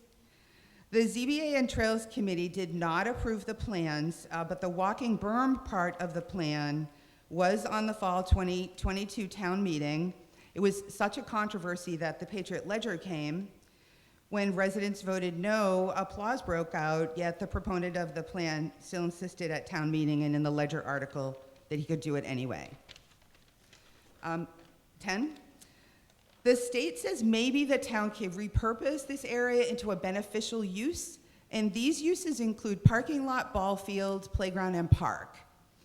I've always felt that just because you can do something doesn't mean that you should do it, and that's why I'm up here. So no official project has been put forth, but there's been talk about building a ball field, playground, parking lot combination. 11, I'm hoping that town meeting will vote yes and join me in making a proactive statement to the select board to put an end to future attempts to develop the DSA, because we don't need to build another ball field. We already have 40 of them. We don't need another playground or park, especially one with risks of endangering our children's health with unknown toxins. We don't need a parking lot for large trailers, especially since the harbor master admitted it wasn't actually needed. But we do need to protect our rapidly vanishing natural spaces. We do need the improved air quality plant life provides. We do need to preserve wildlife habitats. And most importantly, we need to know that our children are not being exposed to chemicals at the ground they play on. And if Marshfield were to ever have an issue with our water supply being contaminated, we would need to expand the wastewater treatment plant. Expansion of that plant would necessitate deconstruction of anything built at the DSA. So there's no beneficial reason to ever consider developing the DSA and for anything other than those listed in my article. Please vote yes, and thank you, Mr. Moderator, and thank you, Marshfield neighbors, for listening and for caring. Thank you. The advisory board.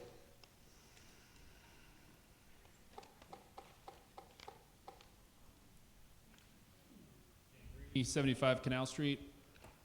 We voted against this article largely on the basis that we ran into in Article 21 on dubious legality issues, but welcome discussion. Okay. Again, as I stated earlier with the other citizens petition article, this has the same pitfalls of trying to direct the selectmen to do a particular action which town meeting cannot do. That does not in any way address any of the any concerns on the article in terms of it being illegal in and of itself, just because I just mentioned that town meeting doesn't compel the selectmen. So that being said, discussion from the floor. Right, Mike? Steve Darcy, Temple Road. Thank you, Mr. Moderator. I think it's important to note that in the early slide that we saw, that what we're looking at in Harbor Park are invasive Phragmites. So it is in fact not a natural habitat. Invasive Phragmites displace native vegetation, and for that reason, they do not provide shelter or nourishment to native wildlife. They are in fact a problem. And the reason that we mow them down each year is because they are also a fire hazard, because they become so dry. That's a huge risk, so that's why we mow them down. Additionally, with respect to the dredge spoil area, the state requires us to test any dredge spoils, which we have always done, and in fact did an additional test at the cost of thousands of dollars to the taxpayer to assuage any fears or concerns that were drummed up. So again, we've tested them before, we've tested them, we always do that. It's happened in the past. We did it again. We did extra testing to make sure that it was safe. So again, what we're talking about here are invasive Phragmites. They offer zero benefit in terms of shelter or nutrition to native wildlife, and it displaces native vegetation. Additionally, invasive Phragmites collect sediment, and what that means is that wetlands and runoff areas that typically can absorb floodwater, because they become more shallow, are not able to do so. So again, on multiple fronts, fire hazard, displaces native vegetation, affects our flood water retention. For all those reasons, we should take that into account for that area. And there's a lot of bad information in terms of what goes on in Harbor Park. And again, I would just stress that our harbor master has done nothing but improve that entire area. And again, everything he does is scientifically backed. Thank you. Okay. Left microphone. Could I, Mr. Moderator, can I answer that comment, or Yes, was it not a you question? You can rebut.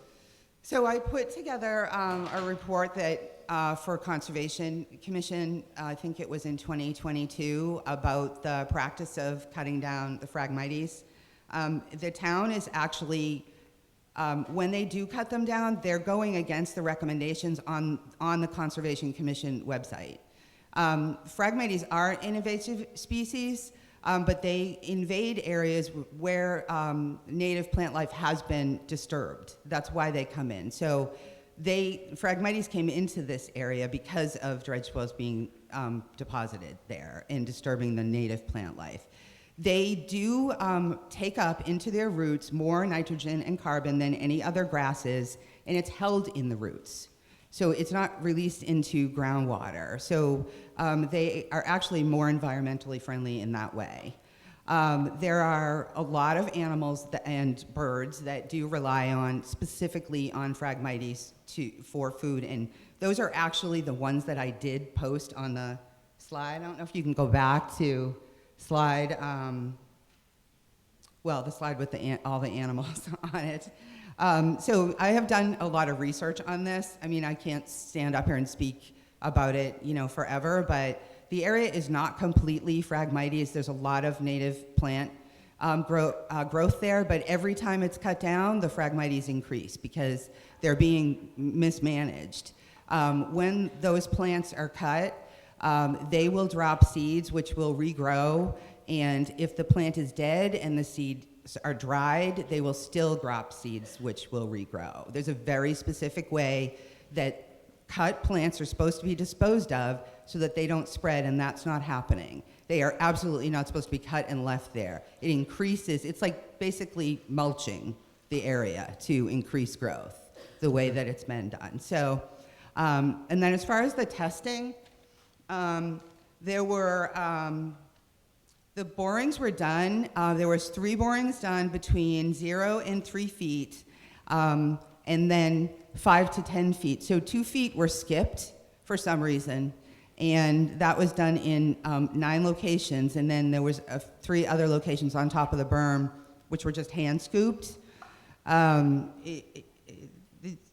The testing wasn't done the way that they were told, conservation was told it was going to be done when they approved the initial parking lot plan. I think that's all that Mr. Okay. Darcy commented on. Okay. Left microphone.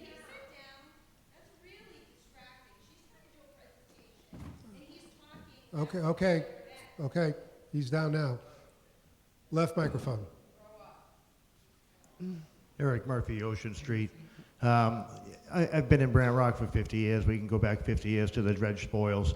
The invasive, as Mr. Darcy Phragmites says, is it's not invasive. It's meant to, when they pumped all the liquid dredge spoils there, and it was looked like Death Valley with cracks and mud. The Phragmites and the flowers and the rose bushes and all that were supposed to cover that over so that the neighbors don't have to smell all the odor from the mud and the decomposition of the 3 feet of stuff that's been pumped off the bottom of the harbor.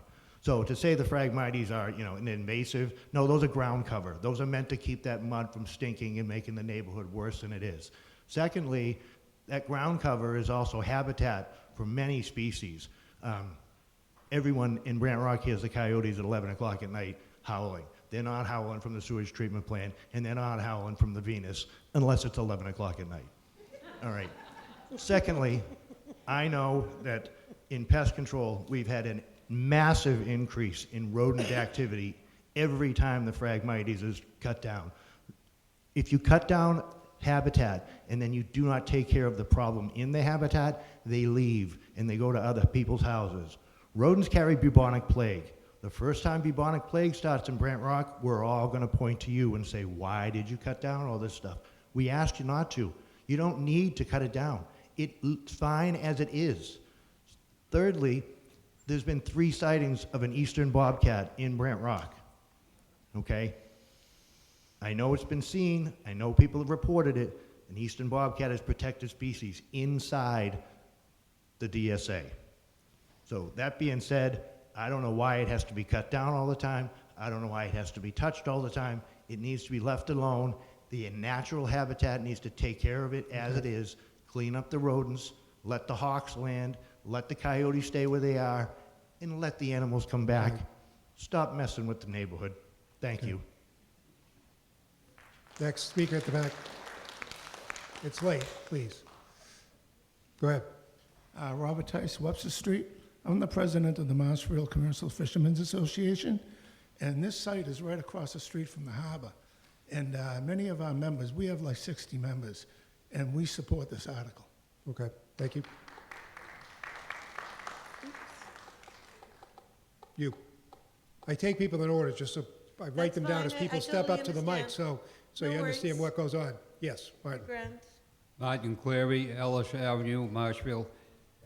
This area down there, that Harbor Park, is, you have a beautiful walking area right along the sidewalk that takes you down the harbor, and there's a beautiful park on the right-hand side. Now, the park that is designated that you'd like to do some work on, that we park the vehicles over there and walk across to the park, okay?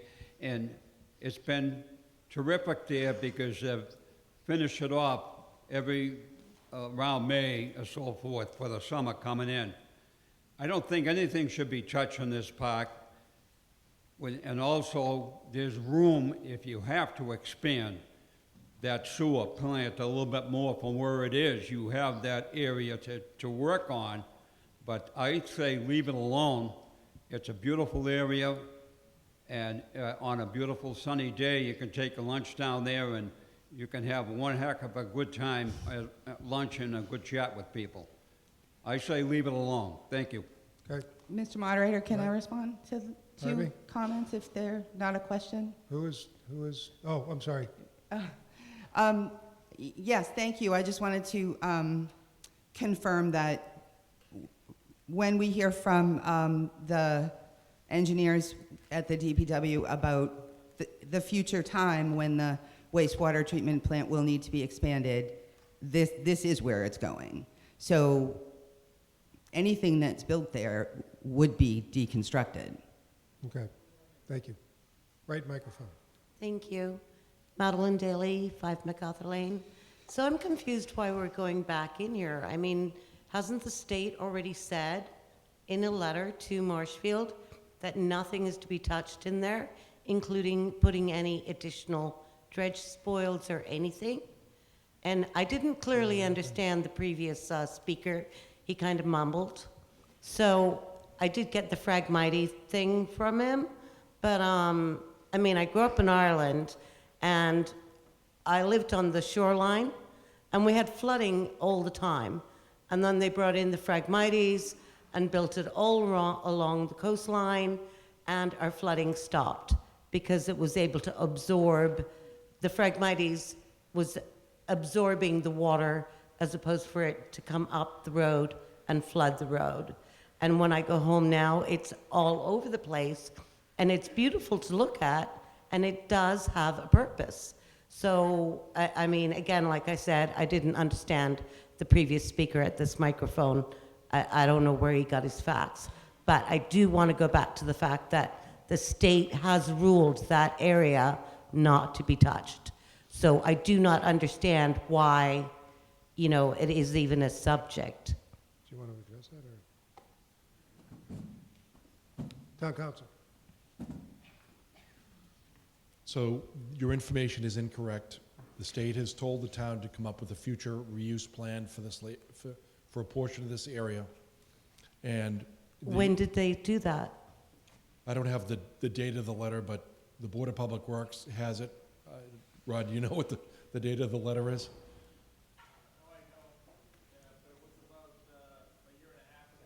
About a year and a half ago, the DEP asked the state, at the state, asked us to come up with a future reuse plan. They've authorized further. For a toxic dredge- area? Okay. I can't quote the letter. I remember seeing it when it came in, but it basically directed the town to come up with a future reuse plan for this area. It was going to allow some additional dredge materials to be spread and disposed of this area. And as far as the dubious legality, again, it's the same issue that we had before. This land is under the care and custody of the Select Board. This land is not under another entity's care and custody. And the town meeting cannot direct the Select Board how to use or how to restrict this land. It's up to the Select Board, the executive authority, to how to do that. So are the state reneging on their previous letter stating that, you know, it was a toxic area and that it should not be retouched or moved or anything like that? I mean, we do need to see that letter. Will it be made public somewhere? Is it on the website?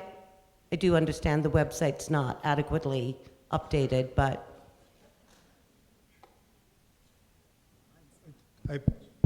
Mr. Moderator, point of order. Yes, go ahead. Michael Maresco, 201 Arlington Street. I take exception with that comment about the website not being updated.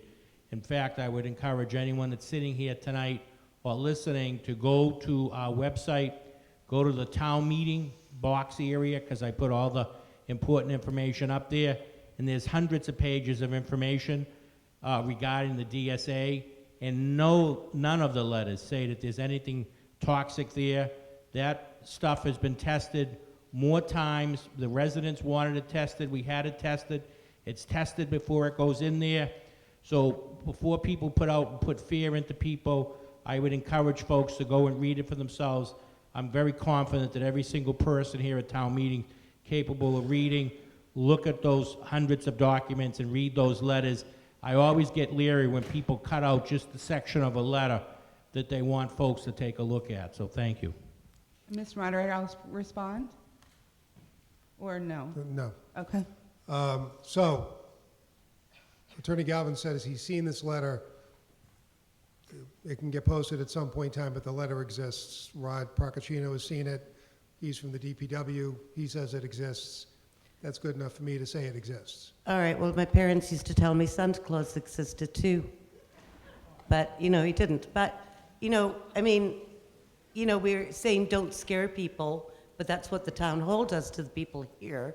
And that's what they did to the senior citizens to scare them into coming for voting tonight, saying, oh, you're going to lose privileges.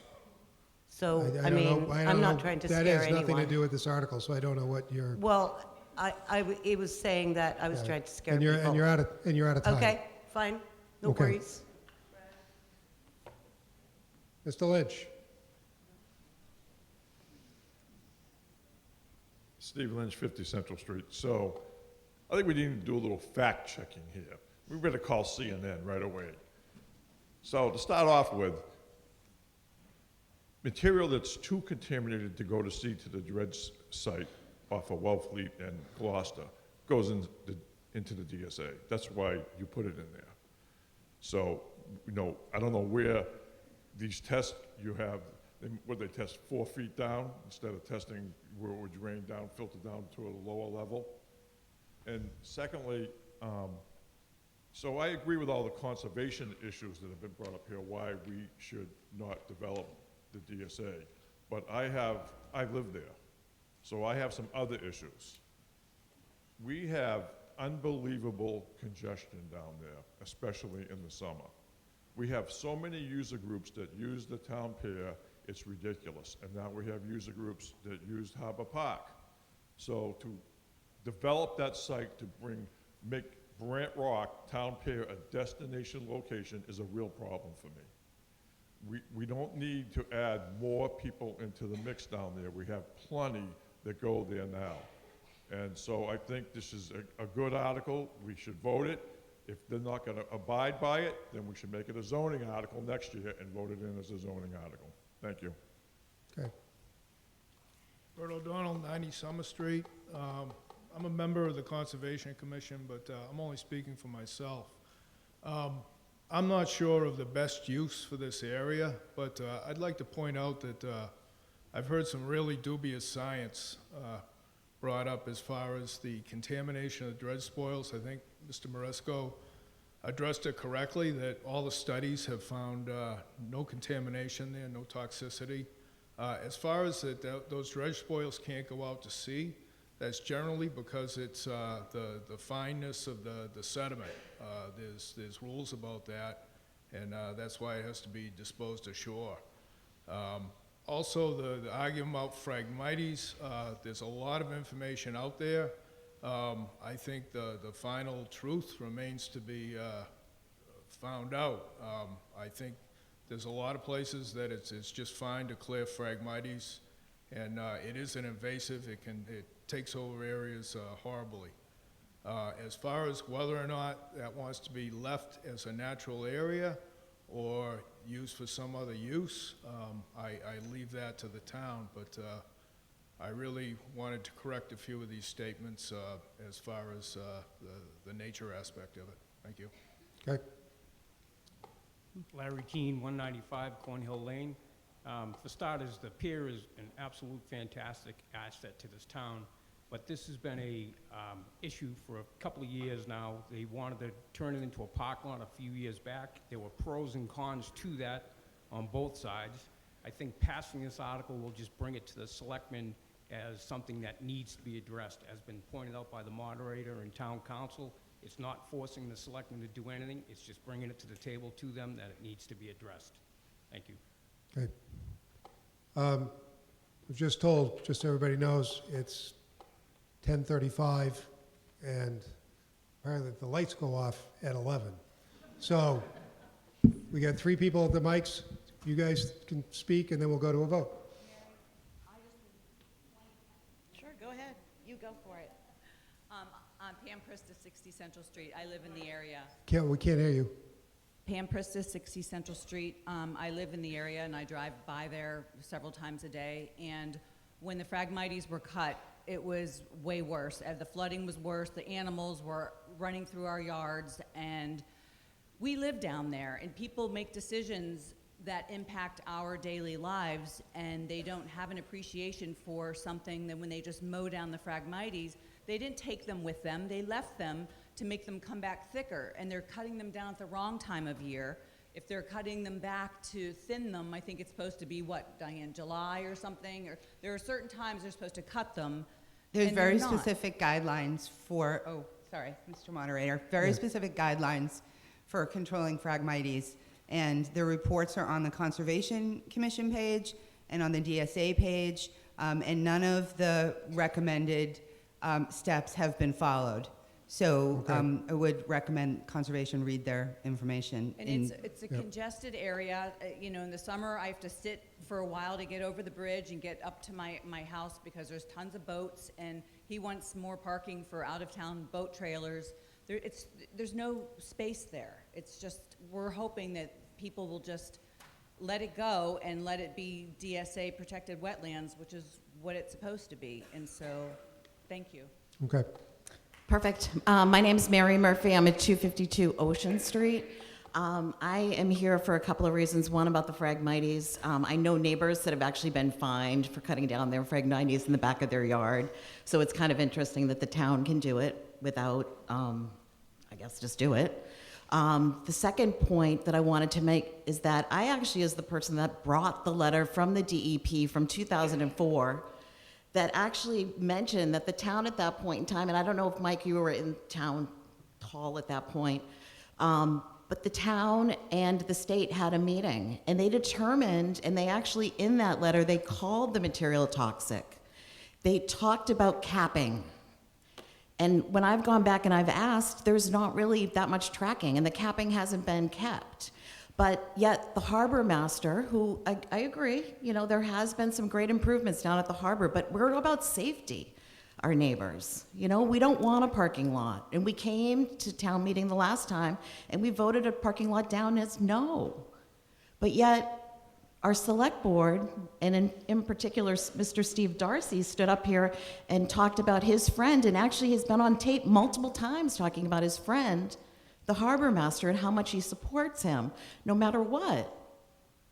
So I just want to know, you know, even if this town does vote, and we say no again for a second time, and maybe we go back for a third time, we have to change our zoning. When is it going to be that the select people think about the people that live in that neighborhood? And I know, in fact, there's one person on the select board that I'm looking at, a lady who I appreciate, who actually at the time went, you know, she was on the planning board, and she actually determined that it wasn't safe, or zoning board, and determined it wasn't safe. She threw up a red flag. So I really feel as though we need more people like that, and I really hope everybody votes yes, that the town needs to leave this property alone, and for the select board to start thinking about the people and what their decisions and what they are. You're out of time.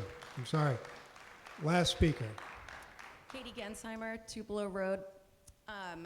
Again, just haven't attended a town meeting in quite a while. I've been here since 2006. But tonight, listening to like Mr. Maresco state that all the people in this room should be able to read, and the councilman stating repeatedly how, you know, we can't force the select board to do anything, but yet here we are at town meeting in front of a select board that has been voted into those positions.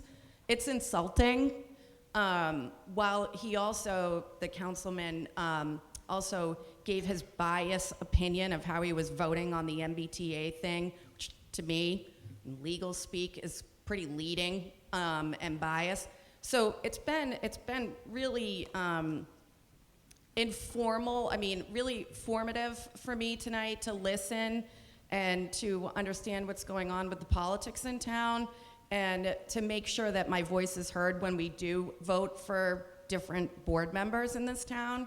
But I wouldn't welcome my children to play at a water treatment park, and I wouldn't want to be living in a swampland that smells horribly, that has rats. So let's try to leave it alone.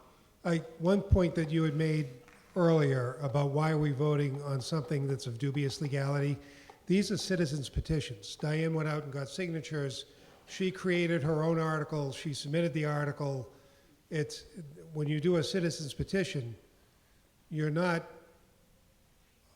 obligated to put something forth No, that meets I that think you're criteria. missing So my I just point. wanted to mention that to you. The reason why we were voting on something that town council's opinion is that it's of dubious legality is because it wasn't a town article, it was a citizen's article. Somebody actually went out and did I it. appreciate all of the effort that Diane has put into this. I've read it. I've watched her YouTube. I appreciate all of that. What I don't appreciate is you talking over people tonight and pointing out the clock and cutting us off. And I don't need to be That's my informed on job. why Diane brought this up. Thank you. That's my job to do that and keep the town meeting flowing. That's why I do what I do. All right. So that being said, we're going to a vote on Article 20. This is a majority vote. All those in favor of Article 20, please raise your hand. All those opposed, I declare that Article 20 passes. Thank you. Okay, it is now 11:15. We are not allowed to take up any new business after 10:30, so I am moving to adjourn the meeting till tomorrow night, 7 o'clock.